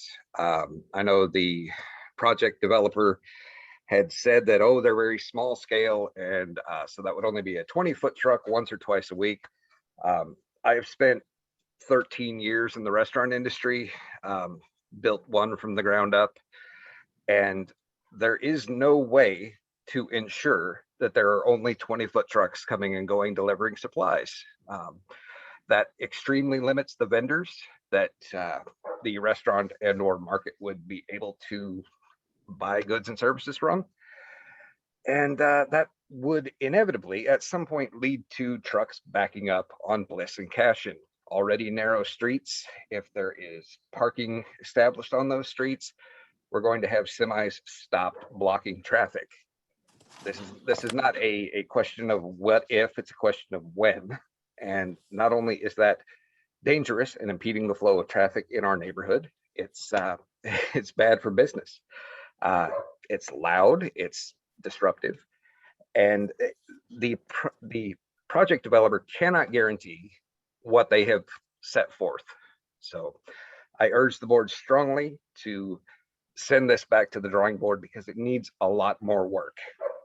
Thank you. Thank you for your comments. Last chance for raised hands online. And any additional phone caller waiting to be recognized? Seeing none of that, I will close public comment at this time and bring it back to the committee. And Chair, if I may, I'd like to just say a few comments after hearing a lot of the public comments, if I may. Sure, and then I have some that I've been making notes as the comments that were questions. So we'll also come back to those. So go ahead. Thank you. Just after hearing a lot of the comments, a lot of them quite negative on the development and the project, even though the applicant has actually made a lot of substantial changes to this project, I'd just like to take a step back to the entire Dove Creek project and the fact that when this development, that is the residential development, was built many years ago, it was built as a planned development. It was built as a mixed-use plan development. And the city was promised that the commercial parcel, this parcel we're looking at now that's vacant, would be built prior to the residential and would be prioritized before the residential. And that was put into the project conditions. And unfortunately, it was never followed. What we're seeing today is the challenge of having a vacant property sit there for some time and a residential development developing next to it, and people not understanding that that was the promise given to the city. And that promise was also dictated on each of their deeds and reflected to the HOA that this property is to be developed as commercial. And I did speak over the past year with the HOA and asked them very, very point blank, what would you like to see on this property? Given that it was approved for commercial and given that you oppose the current development being proposed, and being very open with that conversation. And very openly, they said, we don't want to see anything on this property. It's a place we like to walk our dogs. We want it as a park. We don't want to see anything there. We don't want to see the development that's currently approved, nor anything else. So I think we have to look at that issue and understand that, you know, a lot of this train has already left the station, and I'm seeing a lot of comments that I'm actually quite baffled by in terms of that issue. The commercial project that is approved today is very impacting to this neighborhood and very changing the neighborhood, but that's what's approved. It was assumed in the traffic analysis. It was assumed in the environmental analysis. And what this applicant is bringing forward, it tries to mitigate those things with a project that's much more in scale and compatibility in terms of residential than a retail shopping center with late night deliveries, bright lights, and a big parking lot. I'm just kind of expressing some frustration because of the fact that I don't think this neighborhood is going to be satisfied with anything that happens there, and that's okay. And this is just my commentary at the moment, but I really want to remind the community, and I'm speaking to the community at this point, of that particular topic and what was approved there. And certainly, I think there's a lot of great comments as well coming from the neighborhood that we, as a city and as you as a DRC and as the applicant team, definitely need to consider. And we want this, if it develops, to be successful and something the community wants. Obviously, we don't want to endorse a development here that nobody wants, but we also have to look at what we were promised as a city and what was originally planned here. And if that really needs to change, then it probably needs to be under the ownership of the HOA or this community or something different. And that's my long-term philosophical thought. This is certainly a challenge that we've been given. Thank you. I appreciate those. It is hard when these things develop over such a long period. For those folks who are looking at properties or used to seeing a big open space, to recognize that that the owner of that open space has the right to develop it within the context of what's been approved in the general plan and the specific planning documents of the city previous, so that just because you see open space now does not mean that that will always remain open space. And that's hard to keep in mind if you're used to seeing that open space for years. There were some good questions as we went through this, and I've made notes, but if I miss anything, let me know. Questions include, there was a question about the metal roofing and whether or not, and I think that was about with reflections and heat. Yeah, so metal roofing does not necessarily mean like a galvanized and something that has reflectivity. So certainly staff can look at that, and the DRC can add that as a condition to ensure that the roofing and even the side paneling sort of has low reflectivity or, towards the existing neighborhood. Yeah, okay, thank you. That would be important. There were questions about, I'll come back to height later. The gates. If this community is allowed to have, if this section has gates, does that work with a hotel? And is there any kind of fundamental conflict between having gates on this property and the underlying restrictions that don't allow gates in the residential? Yeah, so I'll touch on just a little bit of sort of the city's gate policy, and then Ted can maybe fill in on how he sees the project functioning. It's our understanding that the gates are just gating off the parking level. They're not actually putting gates at the project entrances or at the residential portions. It's safety gating for the underground enclosed parking. So we see that differently as gating off streets or roads or driveways or access ways into neighborhoods and developments. Ted, if you want to pick up on how you see that working with a hotel use. Yeah, Kelly, you're right. You're spot on. We don't see gates at the entry points of Cash and Bliss. It's more about at the garage level, and they would function after hours, after business hours are closed. So nobody who doesn't live there or work there should have business underneath.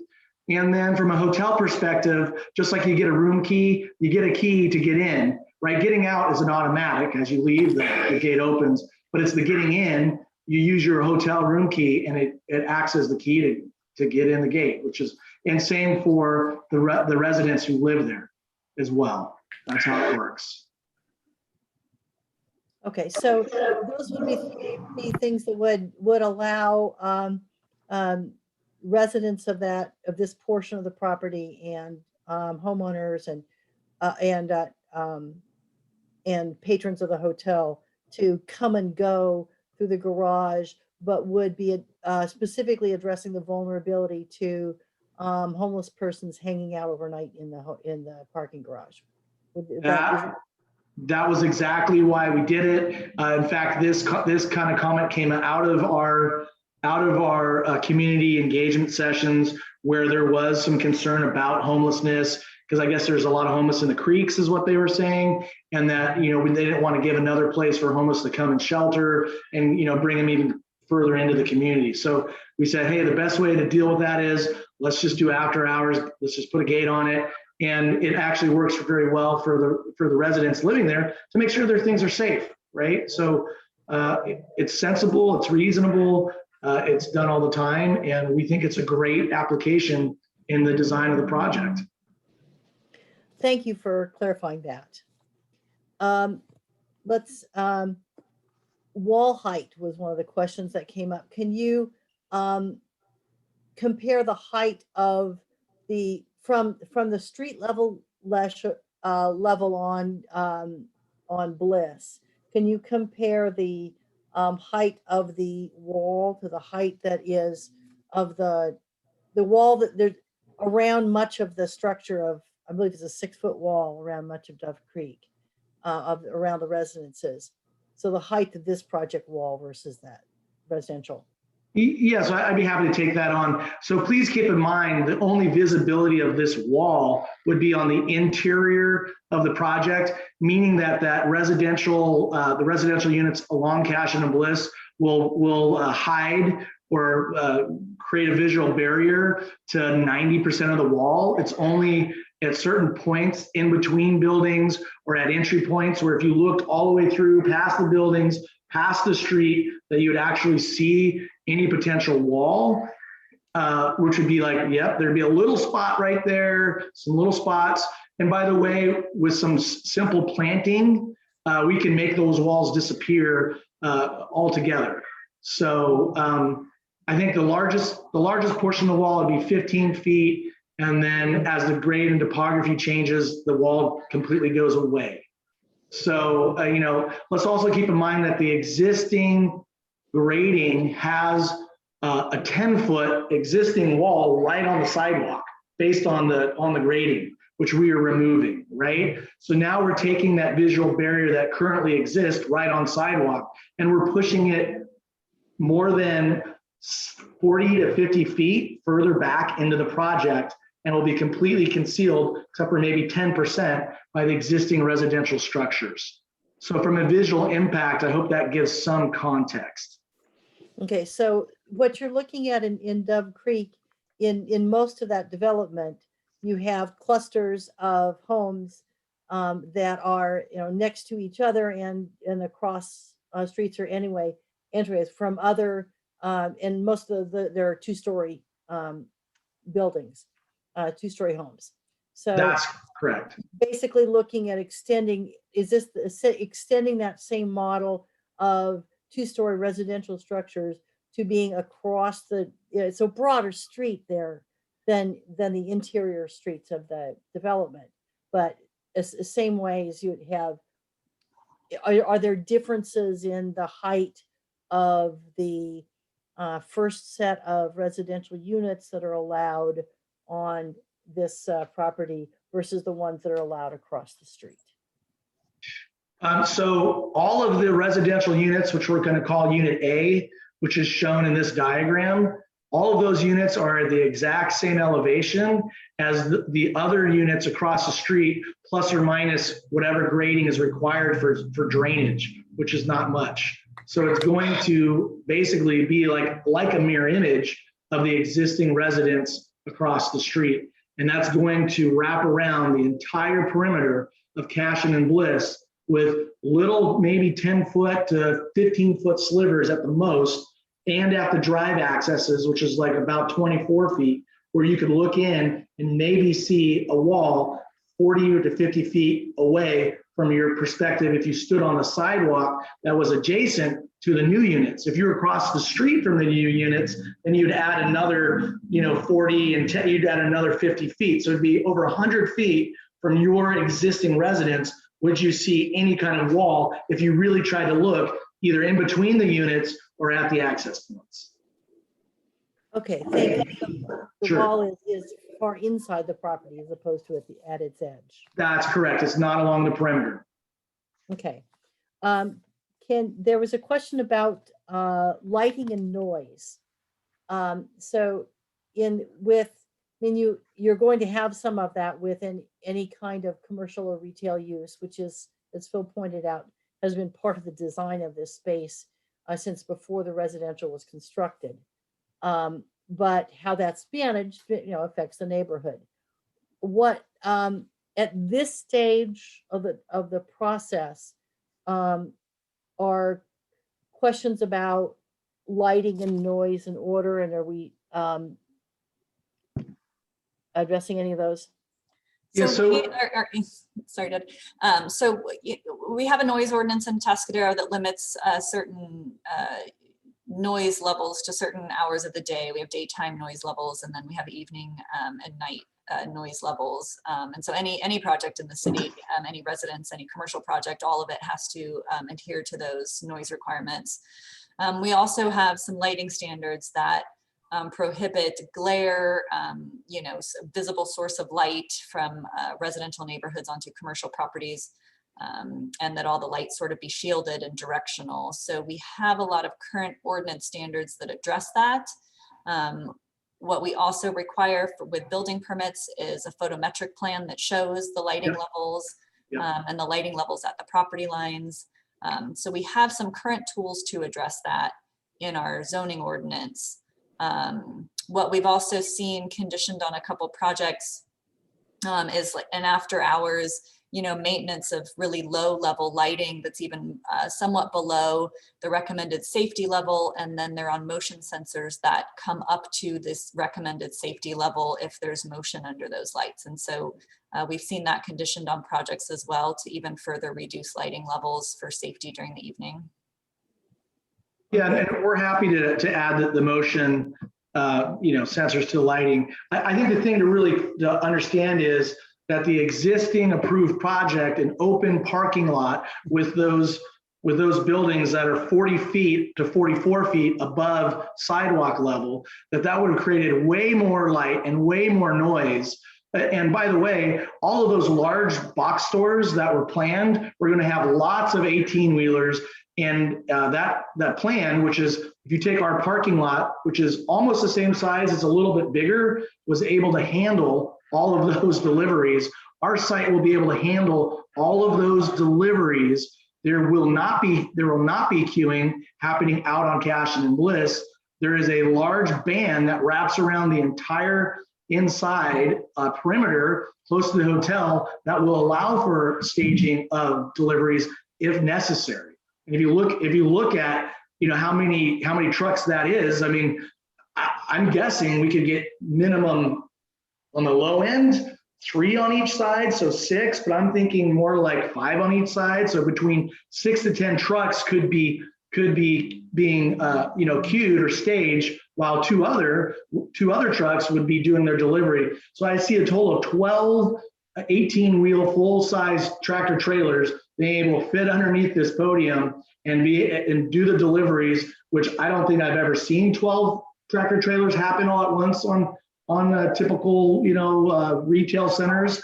But if it did happen, this site could accommodate that without any problem.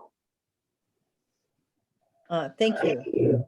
And I'll just comment for myself that I think that the traffic plan, that when this goes to Planning Commission, assuming it does, that the traffic plan should address queuing.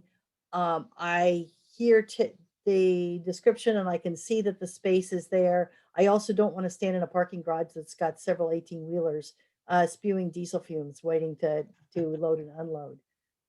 So I think that we need to be attentive to just how and where that process occurs, so that it can be whatever queuing might happen can be handled in ways that are attentive to concerns of the neighbors and to everybody being able to breathe as well.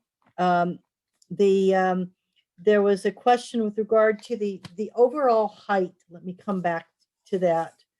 Obviously the project scales here, and I can see that that's been a major difference.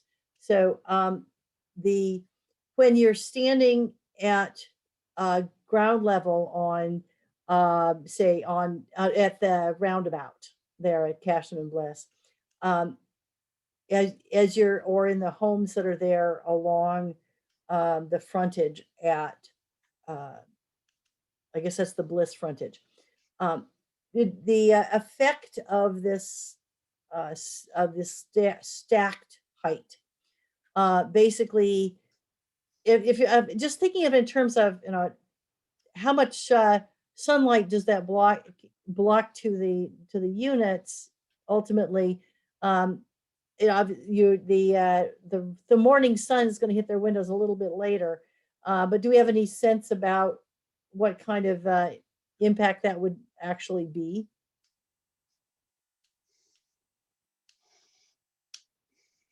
Then that may not be a way in which the hey, Susan, so what I'd like to say is that the existing approved shopping retail center had building mass over 44 feet or at 44 feet along the property line that would have way more shading than a 27-foot building height that is set back an additional 10 feet from the property line. And if you look at sight lines as a clue to sun and shadowing, you'll see that if you use your visual sight line, you can't even see the rest of the project. You can't even see the rest of the project. It's very unlikely that sun or shade issues. The people who are going to have the shade issues are the new residents or the new buildings. So building A of the new building is going to be the one that gets the shade impact, not another 50 or 60 feet across the street of the existing residence. Okay. Yeah. Yeah. And can I talk about height? We're talking about height, right? So what I want to say is next year, building heights in California, across California, are all going to 50 feet, right? So the existing plan that we have is, especially along Cashman and Bliss, is almost half of what the code will allow. Next year, everything's going 50 feet. The existing density for residential on this site is over 180 units. We only are proposing 80. If we were trying to max out this project, we would be adding an additional 100 units to this site, right? And we'd be going 50 feet. We're not doing any of that. We're trying to find a balance between the economics, between the heights, between impacts on neighbors. We're trying to find that balance point. And we believe that this project does that. You know, we can always wait till next year and come back, and then we'll get our 50 feet. And then it makes a lot of these issues a non-issue. I want to talk about traffic. The original traffic study that was performed, our review, our traffic engineer our project compared to the existing study shows that we are actually below the traffic impacts of the original approved plan. So we're happy to continue to go in more depth on the study, but I want you to understand that that is where the study is today. The updated study shows that our project is less traffic impact than the existing approved project. Thank you. Let me ask a couple more questions that came up in comments, and I appreciate everyone's patience in working through this. I know it makes for a long meeting, but I do want to address the public questions. There was a question about the residential townhomes. How many bedrooms and square foot are you looking at, and what percentage of them will be deed restricted affordable units?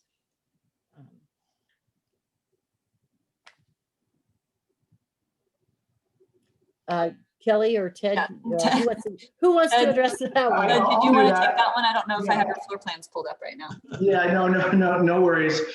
So, you know, I guess a helpful chart would be what the housing standards are. I don't know, Kelly, if you're able to pull that up really quickly. Yeah, I maybe can if we. Yeah, they publish. The county publishes these on a monthly basis. We are tracking this on a monthly basis, and currently, the design. These are a majority of the units are 3-bedroom units, with the B unit specifically that has kind of a flex option for it to be a bedroom or an office. So it could be a 2-bedroom with an office, or it could be a full 3-bedroom. And so if you look at county housing standards, that means that those particular units, if you look at unit size, over on the left-hand side, it says unit size bedrooms 1 through 4. If you look at the 3-bedroom category, and then you scroll to the right and look at the moderate income level, means that all of those units, and we are saying we're going to sell all units at moderate or below pricing. That means that all those units will sell at or below $494,000. Yesterday, I pulled all the real estate data in the county. There's only 30 homes, single-family homes on the market below 500,000, and in Atascadero, there's only 1. The perimeter units, we are looking to be single-family homes with a 6-inch air gap. And then the homes on the inside, interior, are going to be townhouses. And then the units above the commercial spaces will be condos, but all of them will be sold at or below $994,000. Now the city, if they want, they can condition, because it's 100% moderate or below, they may condition 10% of the units will need to have a equity sharing agreement, which we're fine with. That's not a problem. But our goal here is to provide moderate housing. I mean, we're providing housing below workforce, right? We want to provide a moderate, which is even better than workforce. And we see that the benefit of that is attracting businesses to the area and attracting more residents to the area for Atascadero, and then providing a place for people to spend their money locally and not go out of town, as Mike Manchak previously had mentioned in his address. Right, thank you. And then the last question I had in my notes from the public questions was regarding the pool. Does the plan for the pool include some kind of bathroom and changing area that would be available to the people who are using the pool? And is there, and I'll piggyback on that, has attention been given to the accessibility if you're looking to have events in this park plaza space? to having accessibility of bathrooms to folks who, without them having to purchase a meal at the restaurant, for instance? Yes, those are all really good questions. I think Vi is the one who asked some of those questions, so thank you, Vi. The first is that the pool will be associated with the gym and the spa, so there will absolutely be like a little locker changing area, you know, kind of a girls and a guys kind of locker area for you to be able to do the changing. There will be a series of public restrooms programmed into the site. In fact, what we'd like to do is actually have a shared restroom solution. So that way the business, so we don't necessarily want individual restrooms within the businesses unless it's required, like a restaurant. Otherwise, we'd like to have those as shared amenities. So that way the businesses could split the cost on that instead of, you know, having to manage it within their business. We think that's an economical and incentive for businesses. Absolutely. And then Dennis brought up a really good point. We didn't talk about it, but he brought it up. A great concern was about how do we get, if we're going to do events, how do we get events happening in a way that you don't have wires and trip hazards all over? The good news is we are planning a chase system, like a duct chase system throughout that open space park that will include water connections, electrical connections, and teledata as well. So it's not in this set of plans. You'll normally see that closer to our DD set, but it is definitely in the program. Okay, thank you. Mm-hmm. That runs my list of things that came up as questions. Are we okay with continuing? Do we need to take a couple minutes break before we move to committee deliberations? Everybody all right to continue? Dennis? Just want to make a few comments, please. Sure, that will be that's what we will go to at this time for now it's time for committee members to comment. All in all, I'm kind of play off on what the director was talking about at the very beginning. I'm kind of intrigued by a lot of the comments that were made, because a majority of comments about height, mass, and density were said about the Dove Creek project when it first came about, 25, 30 years ago. And many in the community were concerned about the loss of that entire area to houses. And I'm intrigued by that. The discussion about the walls, I think a good way of looking at it is that the walls that Ted is talking about are structural walls that are on the inside. These are not walls along the right-of-way. And even if they were along the right-of-way, there are right-of-way restrictions for the height of things within a setback along the right-of-way. And normally it's 30 inches. So if there were even walls along the street, they would be very low. And then the last thing that I was really, ambient noise. It's not like, noise is an ambient study. It's not like if I take a firecracker and I throw it on the ground and I hear this loud bang. That's not what's measured. It's the ambient noise over a period of time. And lastly, I think one thing that I was puzzled about was the discussion about the hotel and the use of gate keys. And so typically when I go to a hotel, I drive up and I walk in, I get my key and I walk out. But here, I have nowhere to walk into without going into the underground first to go up to the hotel to register to get the key to go out. But I can't, based on what I'm understanding, I need a key to get below the ground at a certain point in time. And so I'm kind of puzzled by that, and I'm sure it could be worked out.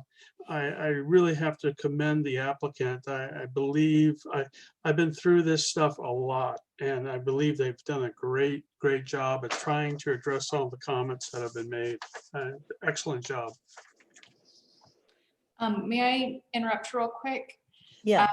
We just received an email from John Tucker requesting to make a comment. He said he's a board member of the Dove Creek HOA, And he just wants to address a fallacy that's been made about the HOA position. He said it'll be very brief. To clarify the HOA. Yes. And that's totally up to you, Chair, if you wanted to open up public comment for that comment. I believe if we do reopen it, we do need to allow everybody another chance to speak. Is that correct? Well, not everyone, but you need to open it, and the chair can determine what amount of comments we can take or what amount of time we can devote to that. I'm concerned about adding additional comments at this stage, but if we are limited to a clarification of the HOA position by a member of that board, I would take a brief comment for that. I would reopen for that purpose.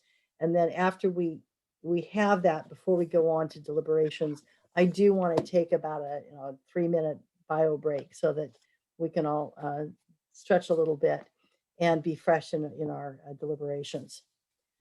So with that, I will take the discretion of opening the public comment for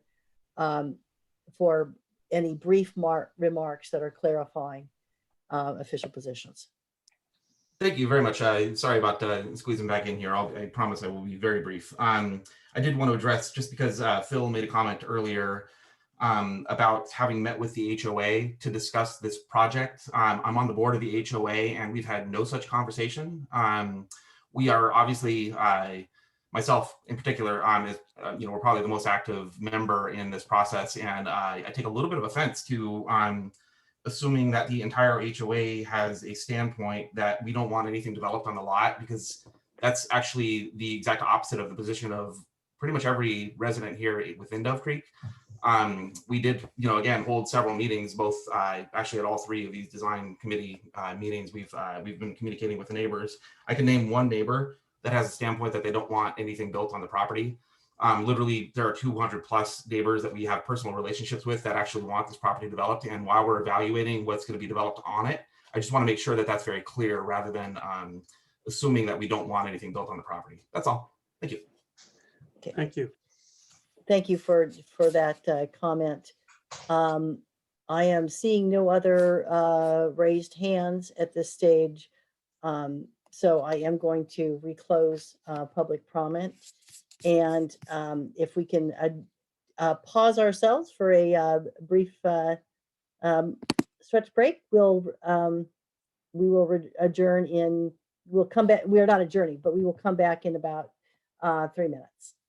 Thank you.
Okay, I thank everyone for allowing that brief break, and we'll see if we can't gather ourselves back. I'm watching for remaining faces to appear here, particularly my committee members.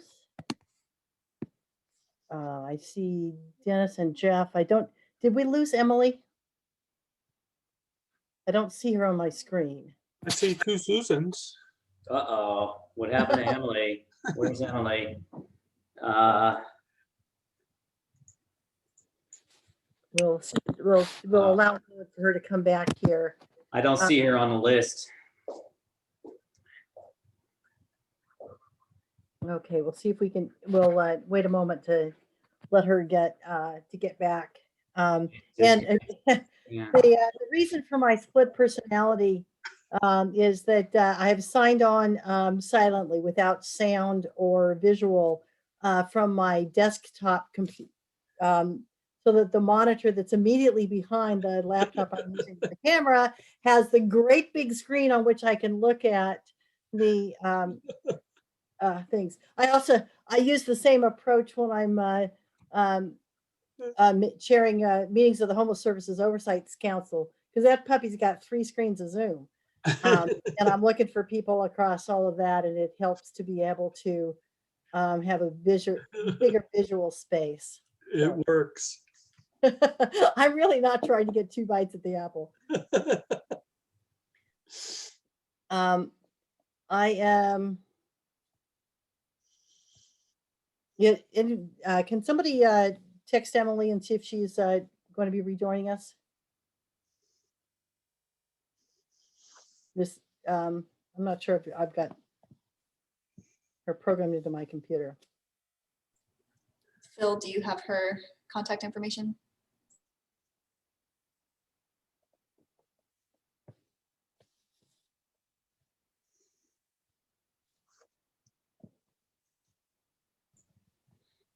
We do have a quorum without her. Yes, let me try and see if I can reach out to Emily. Okay, because I am having asked for the brief bio break. Want to make sure we get us all back. Yeah. For the discussion.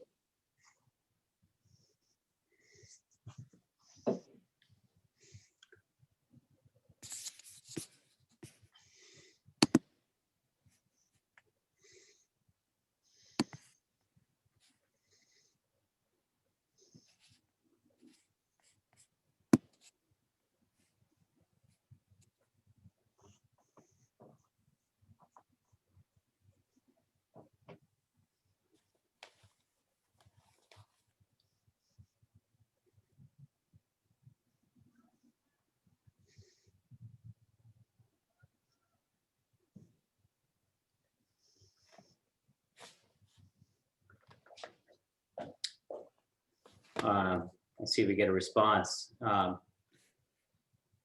I don't see her over in the attendees. I'm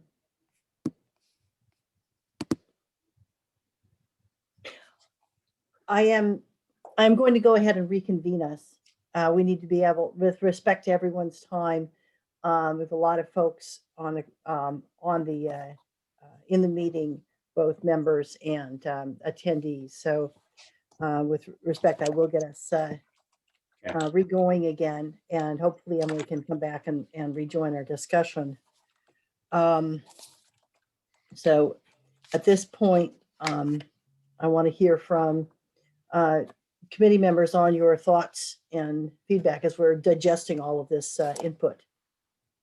Dennis, go ahead. I'm interested in the statements about policies and gating on what I think I heard residential communities. Do we have something in the city that says that that's verboten?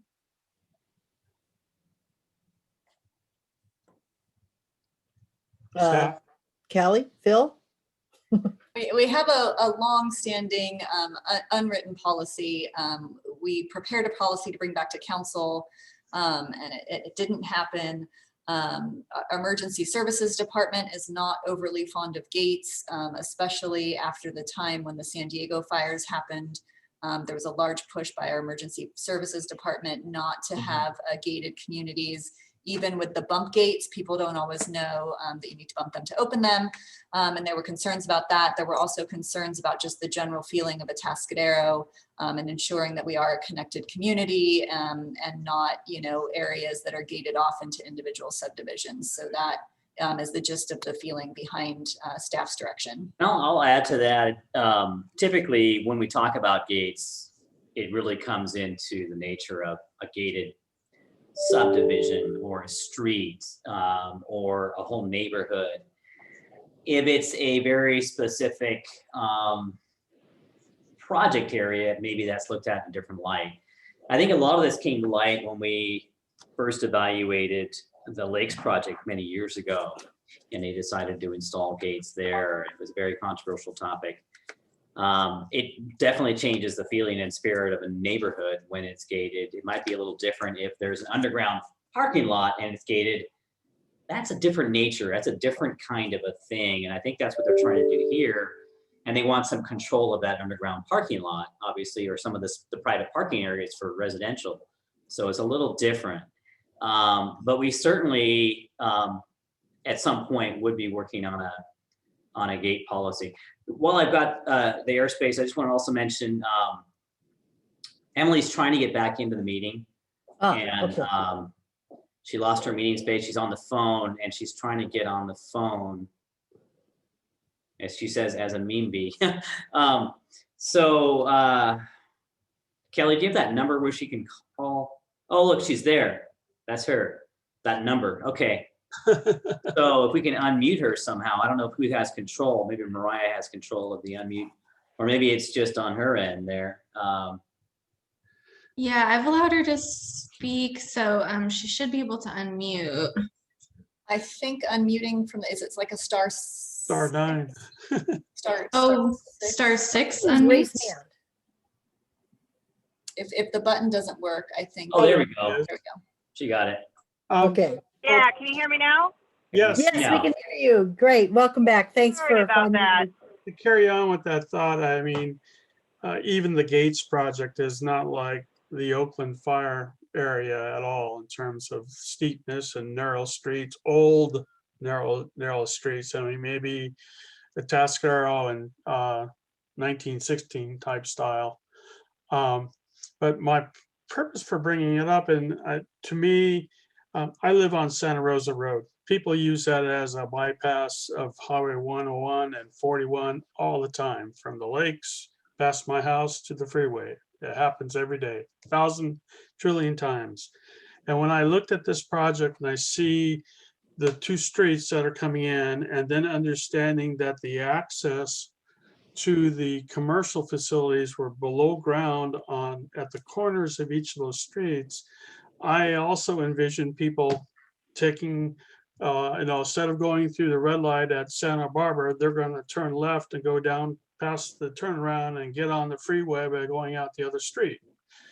And so my thoughts are, why couldn't there be gates at those 2 points to limit people from using that thoroughfare between Santa Barbara and El Camino as a bypass? And so to me, I would be acceptable in the developer, and I think that the developer also doesn't want to make impacts on the neighborhood. And so I feel, I can't speak for them, but it seems to me reasonable for them to say, okay, if we can eliminate any chance of that happening, we would support the ideas of gating those areas off so people cannot drive through and use it as a bypass. I would be in favor of that. We can certainly look into that. I think our emergency services department is going to have some concerns with that. And I'll just say, from a practical standpoint, with the roundabout at the intersection, it's not quite as easy of a pass through. So people take it, they run over the roundabout. I mean, they're pimples. They're not roundabouts anyway. I mean, again, it's, even if it's the roundabout impedes a little bit, it doesn't stop people from making that drive. And to me, that eliminates one of the comments from the homeowners association by prohibiting that. And again, this is physically, topographically, this is a kind of a different scenario than other projects where you don't want to have a gate. It's a nice flat area. So I just think it would be very helpful. I think we can look into it. I don't want to get the neighbors' hopes too much up. I think there's, legally this parcel has access rights along Cashin and Bliss, the entire length of it. It would still be But there. we'll just have to look into that. They maintain the road. It's their responsibility. They are part of the association and they have legal access rights to the road. The association and maintenance agreements were written specifically to exclude the commercial in order to encourage development, but they do have all legal rights to access along the entire length of the roads. But the city doesn't own it, right?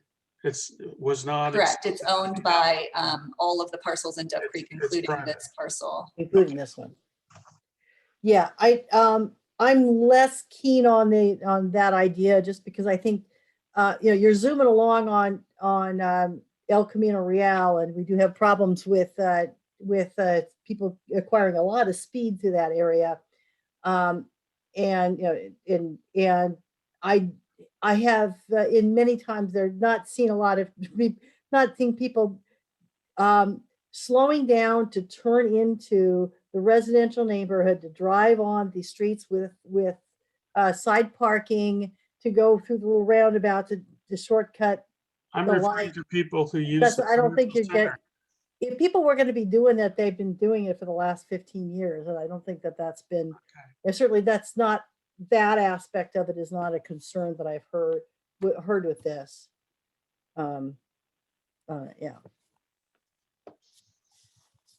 And I think that the concern that I heard about looking for gates and the implications of that, I think were well addressed in the questions, where the issue is gating the underground parking so that you can make sure that it remains a safe area 24/7 for residents and hotel guests to access, and doesn't create spillover problems into the surrounding neighborhood.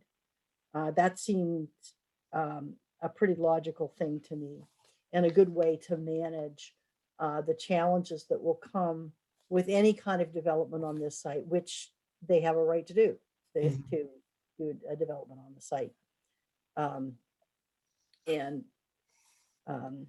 It's, we're working under a very specific set of rules here, where it's not just the general plan compatibility requirements with the general neighborhood, but it's also very specifically a master plan that was agreed to a long time ago, and it has a big store and a big parking lot and a lot of stuff that nobody actually really wants anymore.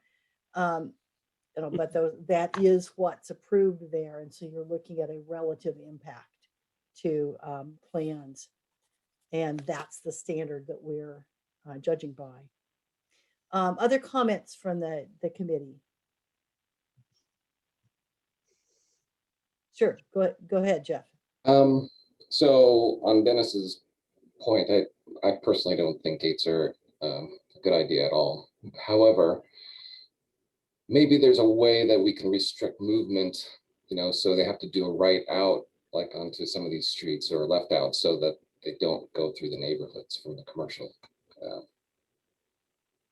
That might be something that can be done through some structures or some signage to encourage people that come to this development to actually, when they leave, to go out to one of the main streets instead of going through the neighborhood. We have that throughout the city, and how many times have you seen people going out of Starbucks, or going out of the Vaughn Center, or going into the Vaughn Center, or going to Chase Bank and Walgreens, and we have those turn in, turn out only things, and they say, I'm going to turn in here no matter what, or I'm going to turn out, they go the other way no matter what. It happens. They mean nothing. To most people, they mean something. To 10%, they mean nothing. And you can see I still don't agree with the gate. I still do not agree with the gate. I understand. I worked for the city when Dove Creek was first came through. That's And right. I have some history with this while it was being developed, and seeing the neighborhood developed prior to the commercial. I think the current developer has done a fantastic job addressing a lot of concerns. I think it looks like a great project. Personally, I've been to several locations that are similar to this, that have these parks with artificial parks with the shops and stuff around it. My brother lives in Boise, Idaho, and they have one, and it is packed all the time with people, and it's very lively, and they have all kinds of events during this winter. They have ice skating, and there's always kids there. It's a really great place to be. And so I think the developer's done a great job. And I think as the city, we need to be very careful though, moving forward, that we don't make the same mistakes, that we don't allow them to develop all the residential without having, the commercial brought in, or that would be my main concern on that, because the city is in dire need of commercial, and we need things like this. We can see what's happened to our community with a strip mall, 8 miles long. And I think that if we had something like this, I think that would alleviate a lot of that feeling of what Cascadero has been for the last 30, 40 years. So that's my take on it. Right. Thank you, Jeff. Sorry, I wanted, Emily, you're on the phone, and I want to give you a chance to have the floor here. Yes, I am. Can you hear me? Yes, we can hear you. Apologies. I lost my meeting space and had to start my trek home this evening. I agree with many of the points that were just made regarding our obligation as a city to try to resolve a situation that we've unfortunately found ourselves in. I also hear what all the community members are saying about what seems like mostly complaints over the scale and the traffic potential. I like the design revisions that were made. I also feel like the developer has made an attempt and done a decent job at speaking to some of our concerns at each round. I am not inclined to support the idea of gates for the parking garage. I feel like that would limit kind of accessory parking after hours for, let's say, guests of the homeowners and the adjacent condos and townhomes, and would rather, I think, see some sort of on-site security presence for a project this large. I don't know if there's anything planned like that. I don't recall hearing what the kind of the overall security strategy is. I'd rather see something a little bit more active that doesn't push the additional guest parking out into the neighboring community. And as far as the project on the whole goes, I think the developer's done a good job of of proposing density in a way that I think it's as least obtrusive as I think it's gonna be on that site that's already elevated above the Dove Creek community. In terms of design, I like what they've done, and I just have those minor concerns over the gates and the security, and yeah, that's it for the moment. Okay, thank you.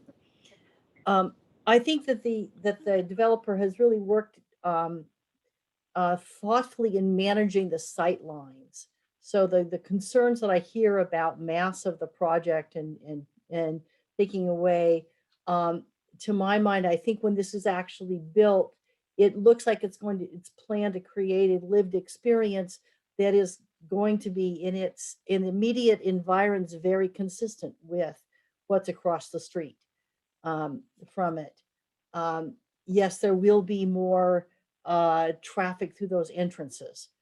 That would naturally happen anyway with any kind of commercial development on this commercial property, which should have been there from the get-go, and was not. And this particular property is our Exhibit A for the city councils we're working with, this sequencing of properties to make sure that we don't get caught again with this situation where the commercial areas promised to the residents for residents serving retail and to the community for tax revenue and so forth,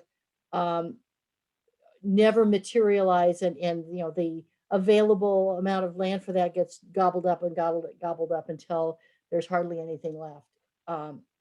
That we have hopefully learned from this, but we do need to work with how we're addressing this property and the expectations that have arisen. And some of them are realistic, and some of them are ones that can't be honored under the ground rules that we have. I think that I appreciated Emily's comments about attention to the guest parking. Usually with the gates, and disclosure, I live in the lake, so we deal with that gate. Is you have and it's fairly easy to set those up so that a guest can buzz in a code or call in and have the resident let them in, and that would be a way to help manage the spillover. But I think that's a good heads up to send back to the developers to think about. And when this goes to the planning commission, that we want to make sure that the way that the particulars of how that gating works, and security and support on the site deal with the objective of keeping the surrounding neighborhood safe and keeping the surrounding neighborhood from absorbing spillover parking. Those are particular things. Also keeping the surrounding neighborhood from absorbing either queued trucks or truck exhaust, queued truck exhaust in some way, collecting in the parking lot. So how that's dealt with is fair game. Question for staff: is it possible with the arrangement that is set up with the homeowners association, with the rights that this property has as a member of that association and that were specifically granted to it, is it possible to make this property responsible for maintenance of the shared roadway between the entrance on Cashin and the entryway to the property? So the entryway into the underground parking garage, and likewise on Bliss from the intersection of the street to the parking lot. Yes. So basically the area that the trucks go. Absolutely. In fact, the applicant has suggested they are willing to do that, and we should include that as a condition in the project and as part of the plan development. And I believe we are intending that as a condition. I did just want to say though that if the association that's in charge of signing the maintenance agreement does not come to an agreement with the applicant, and the applicants made a good faith effort, then the city cannot hold up their development based on that condition. But we certainly can condition that they make a good faith effort to enter into that agreement with the Dove Creek community. Okay, that seems like a fair way to do it. I think the residents have a case to make that they shouldn't have to fix the street for the trucks that are whatever is going to come in, that the commercial development should bear that burden, without necessarily having to bear an extra burden for traffic, within the development that's going to come and go through those streets as well. I think, I do want to see attention to signage in this. I'm with Dennis on this. Let's make sure, let's plan it into this project so that we get something I like the idea of a gateway element to it. The water tower thing is cute. That would be fun. That might be a way to accomplish that without it being sign. Whatever. So, but attention to the fact that this is a gateway property to our community. And attention, and I want to see careful attention to the way it looks on El Camino Real and Santa Barbara Road, as well as how it looks within the neighborhood. I think the stacking has worked really well in the neighborhood. We just want to make sure it presents a good face to the community coming into the neighborhood, so that it makes that that will be very visible, and it needs to be welcoming and inviting to the community. Without being, that doesn't mean that you can't have the kind of scale that we're talking about. That seems, on that intersection, that it wouldn't, although there's nothing on the other corners, but still I don't see it as being problematic on the, out-facing corner to have that being at the scale that's being proposed here. And then I think I'm looking at my other thoughts, but I think those are the main community impacts that I want to see. The other thing is, we haven't talked about those units that are commercial on the bottom and residential on the top. But I would like to see those, and this is something that I think I also talked about at council when this came forward. Like to see this project move forward with some kinds of conditions or restrictions that help ensure that those actually become commercial spaces, because much of the commercial, and not just the extra room in which your kids have their Zoom class. Offices. Yeah. I have a home office in mine too, but I don't want to see the effectively residential functions absorbing all of that theoretically commercial space. So my question is, for staff, at what point in the process can that be managed, and what's the tool to try to create that? It's a similar situation that we had to the ground floor retailing on El Camino Real in the buildings, in the front building, I believe, of Emerald Ridge. The principal mixed-use buildings and also the Grand Oaks, those were specifically designed as live work units. So there's an internal connection component between the upstairs residential and the ground floor commercial. The floor plans that they are currently showing as part of the packet, there is no direct internal connection between those two spaces. So they are completely separate. And we would use conditions of approval to make that clear. And probably also ensure that those retail spaces can be expanded and are not limited to the footprint of the residential unit above, to allow for some more flexibility in the types of tenants that you could retain in those spaces. So combine the spaces, two spaces into one? Sure, yeah, and I think with a condo map, you can do that and have the residential units stand on their own and then allow the retail below to be more flexible. Mm-hmm. That's a good idea. Okay, yeah, that makes a lot of sense. And I want to see us have some thought in how in spaces that are multi-bed, where you've got multi-bedroom units that are probably going to be occupied by families, that we've had some thought about the safety of, basically your toddler space. Now, you don't want your toddlers running around out there, but if there's patio spacing or something that is safe for outdoor access by the littlest ones, that would be helpful. Mm-hmm.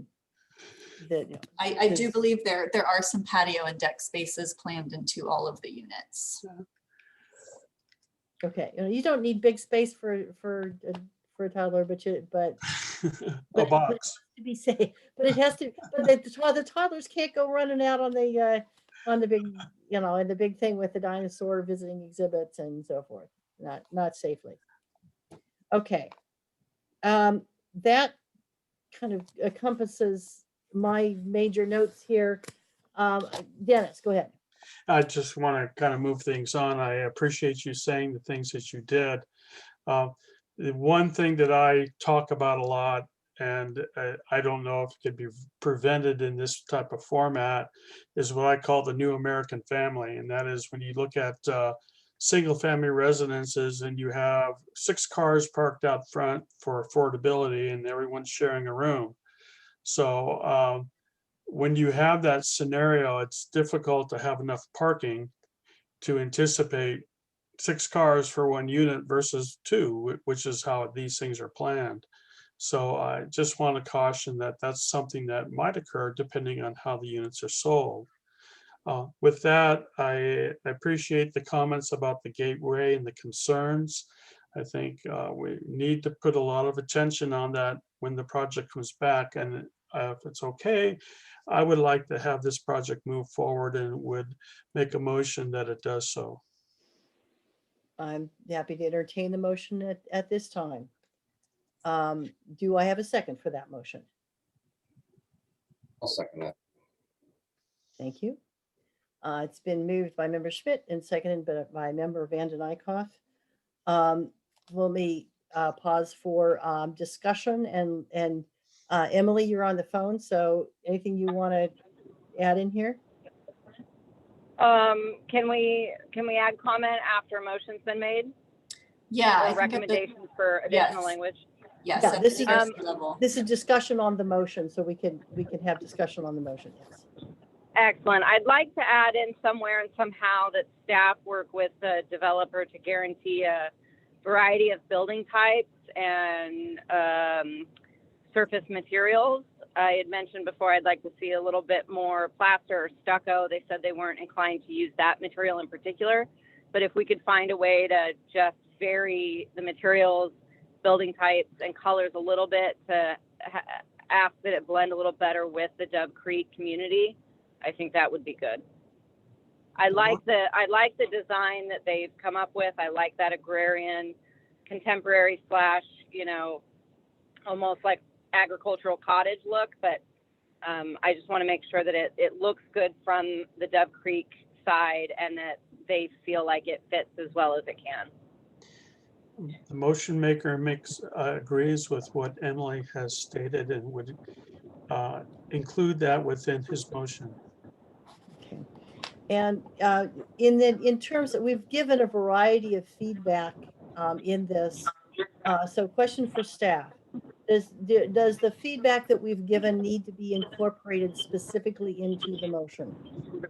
No, I think at a DRC level, we have a list of comments, from the last 10 minutes discussion or so that we will incorporate into our summary for the applicants to move forward and incorporate for Planning Commission hearing. Thanks, Kelly. Okay.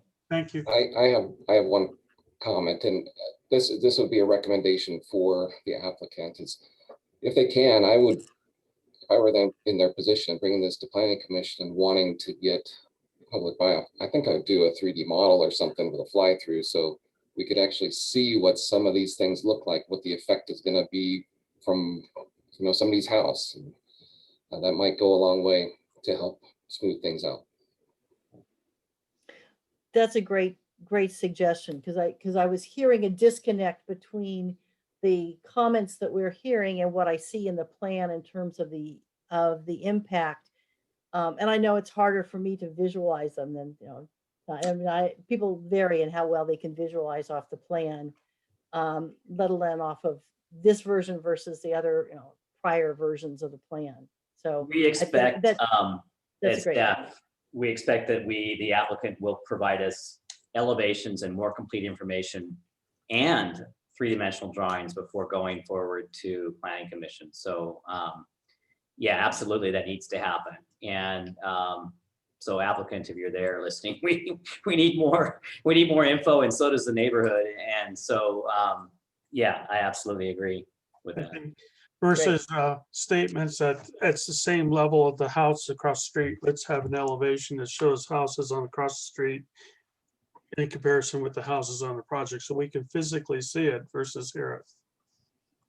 Yes, I think that will help so that we can focus, thoughts and concerns of the neighborhood on what's actually in this project as opposed to what may be fears about what's in this project that may or may not.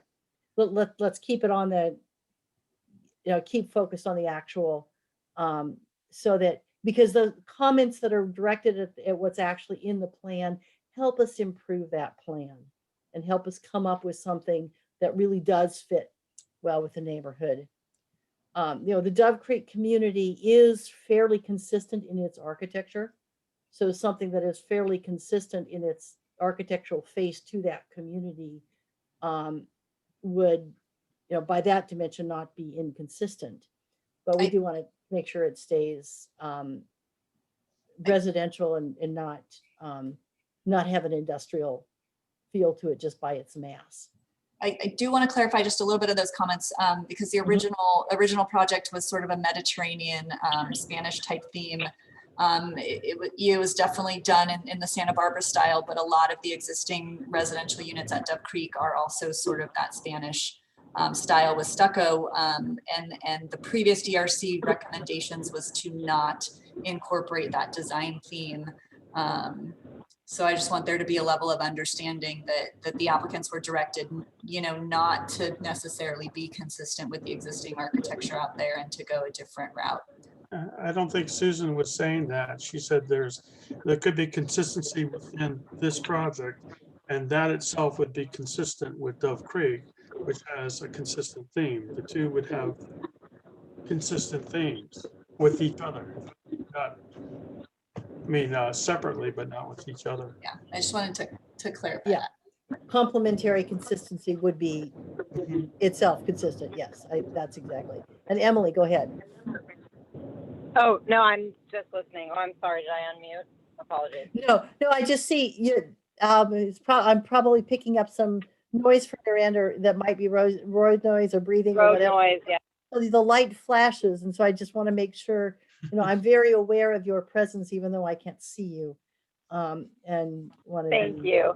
Be no, I guess I should say, because I did have quite a bit of input on the last design, that I liked the Mediterranean Santa Barbara Mission style as well. I had some specific recommendations.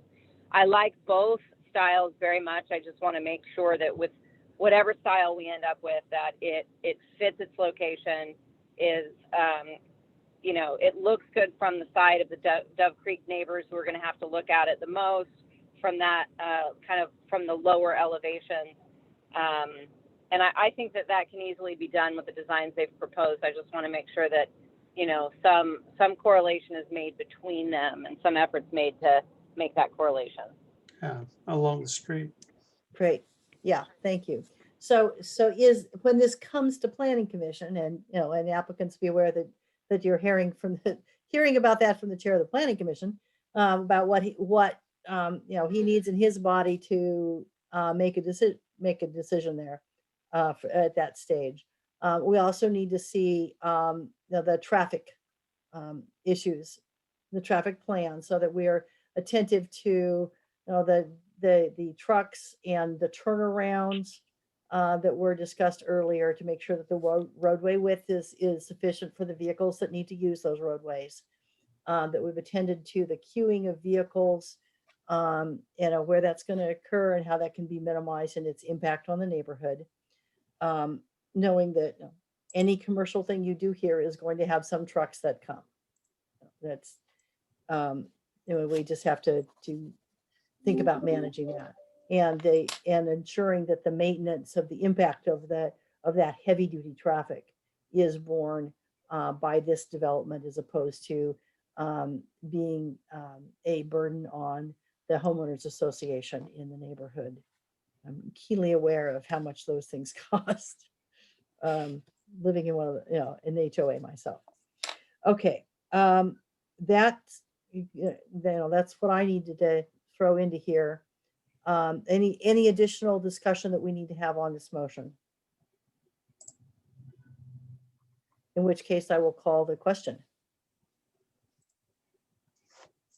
And the motion is to, with this guidance to send this forward, to send this project on to Planning Commission. Jess, do you want to do a roll call? I think we normally in DRC just kind of do a yay nay kind of vote. Are you ready for roll call? Yeah, I think we should do a roll call on this. Okay. Given, the extent of the project. Okay. Committee member Bareneck? Yes. Committee member Schmidt? Yes. Committee member Vanden Eyck? Yes. Vice Chairperson Funk? Yes. Motion passes. Okay, great. Thank you. And I want to thank everyone from the neighborhood, everyone from the community at large, and all of the developers who worked on this project. And this has been through a number of cycles of things and has a long history to it. And I appreciate the attention over time and the attention today to how this works creates the lived experience that we are aiming for in our community within the realm of the ground rules that are established under current law. So I thank you all. And at this point, then our next item on the agenda is committee member comments and reports. Does anybody on the committee have anything to report? Seeing, I have none, seeing none. Director Dunsmore, would you like to give us your report? Yes, our next meeting is on May the 13th. And if we have all the information we need, we would like to bring you the Del Rio Ranch project. That's the former Walmart site, for a first look at a design layout in a similar conceptual level as we're looking at this project. So that's the plan for now. And we hope we can get that to you in time. I know the applicant's anxious to get that on the review path, but they're still looking into a number of design changes that they've got to do in response to our initial comments. So we'll see if we can bring that forward to you. And that's all I have on my current agenda, unless you have any other questions for me at this time. And those are in sequence, roughly the two largest remaining undeveloped commercial properties in the community. So yes, pretty much. Yeah, aside of if we get a Barrel Creek project across the freeway, but that would be a big general plan amendment and rezoning and a whole different can of worms. It's not currently a commercial property. Correct. Yeah, it may become that. Yeah. But it's certainly of the properties available. So we're dealing with some big issues for our community. Yes, very much. Okay. Thank you very much. We stand adjourned. Thank you. Thank you. Good Thank evening. you. Bye. Bye for now. Bye-bye.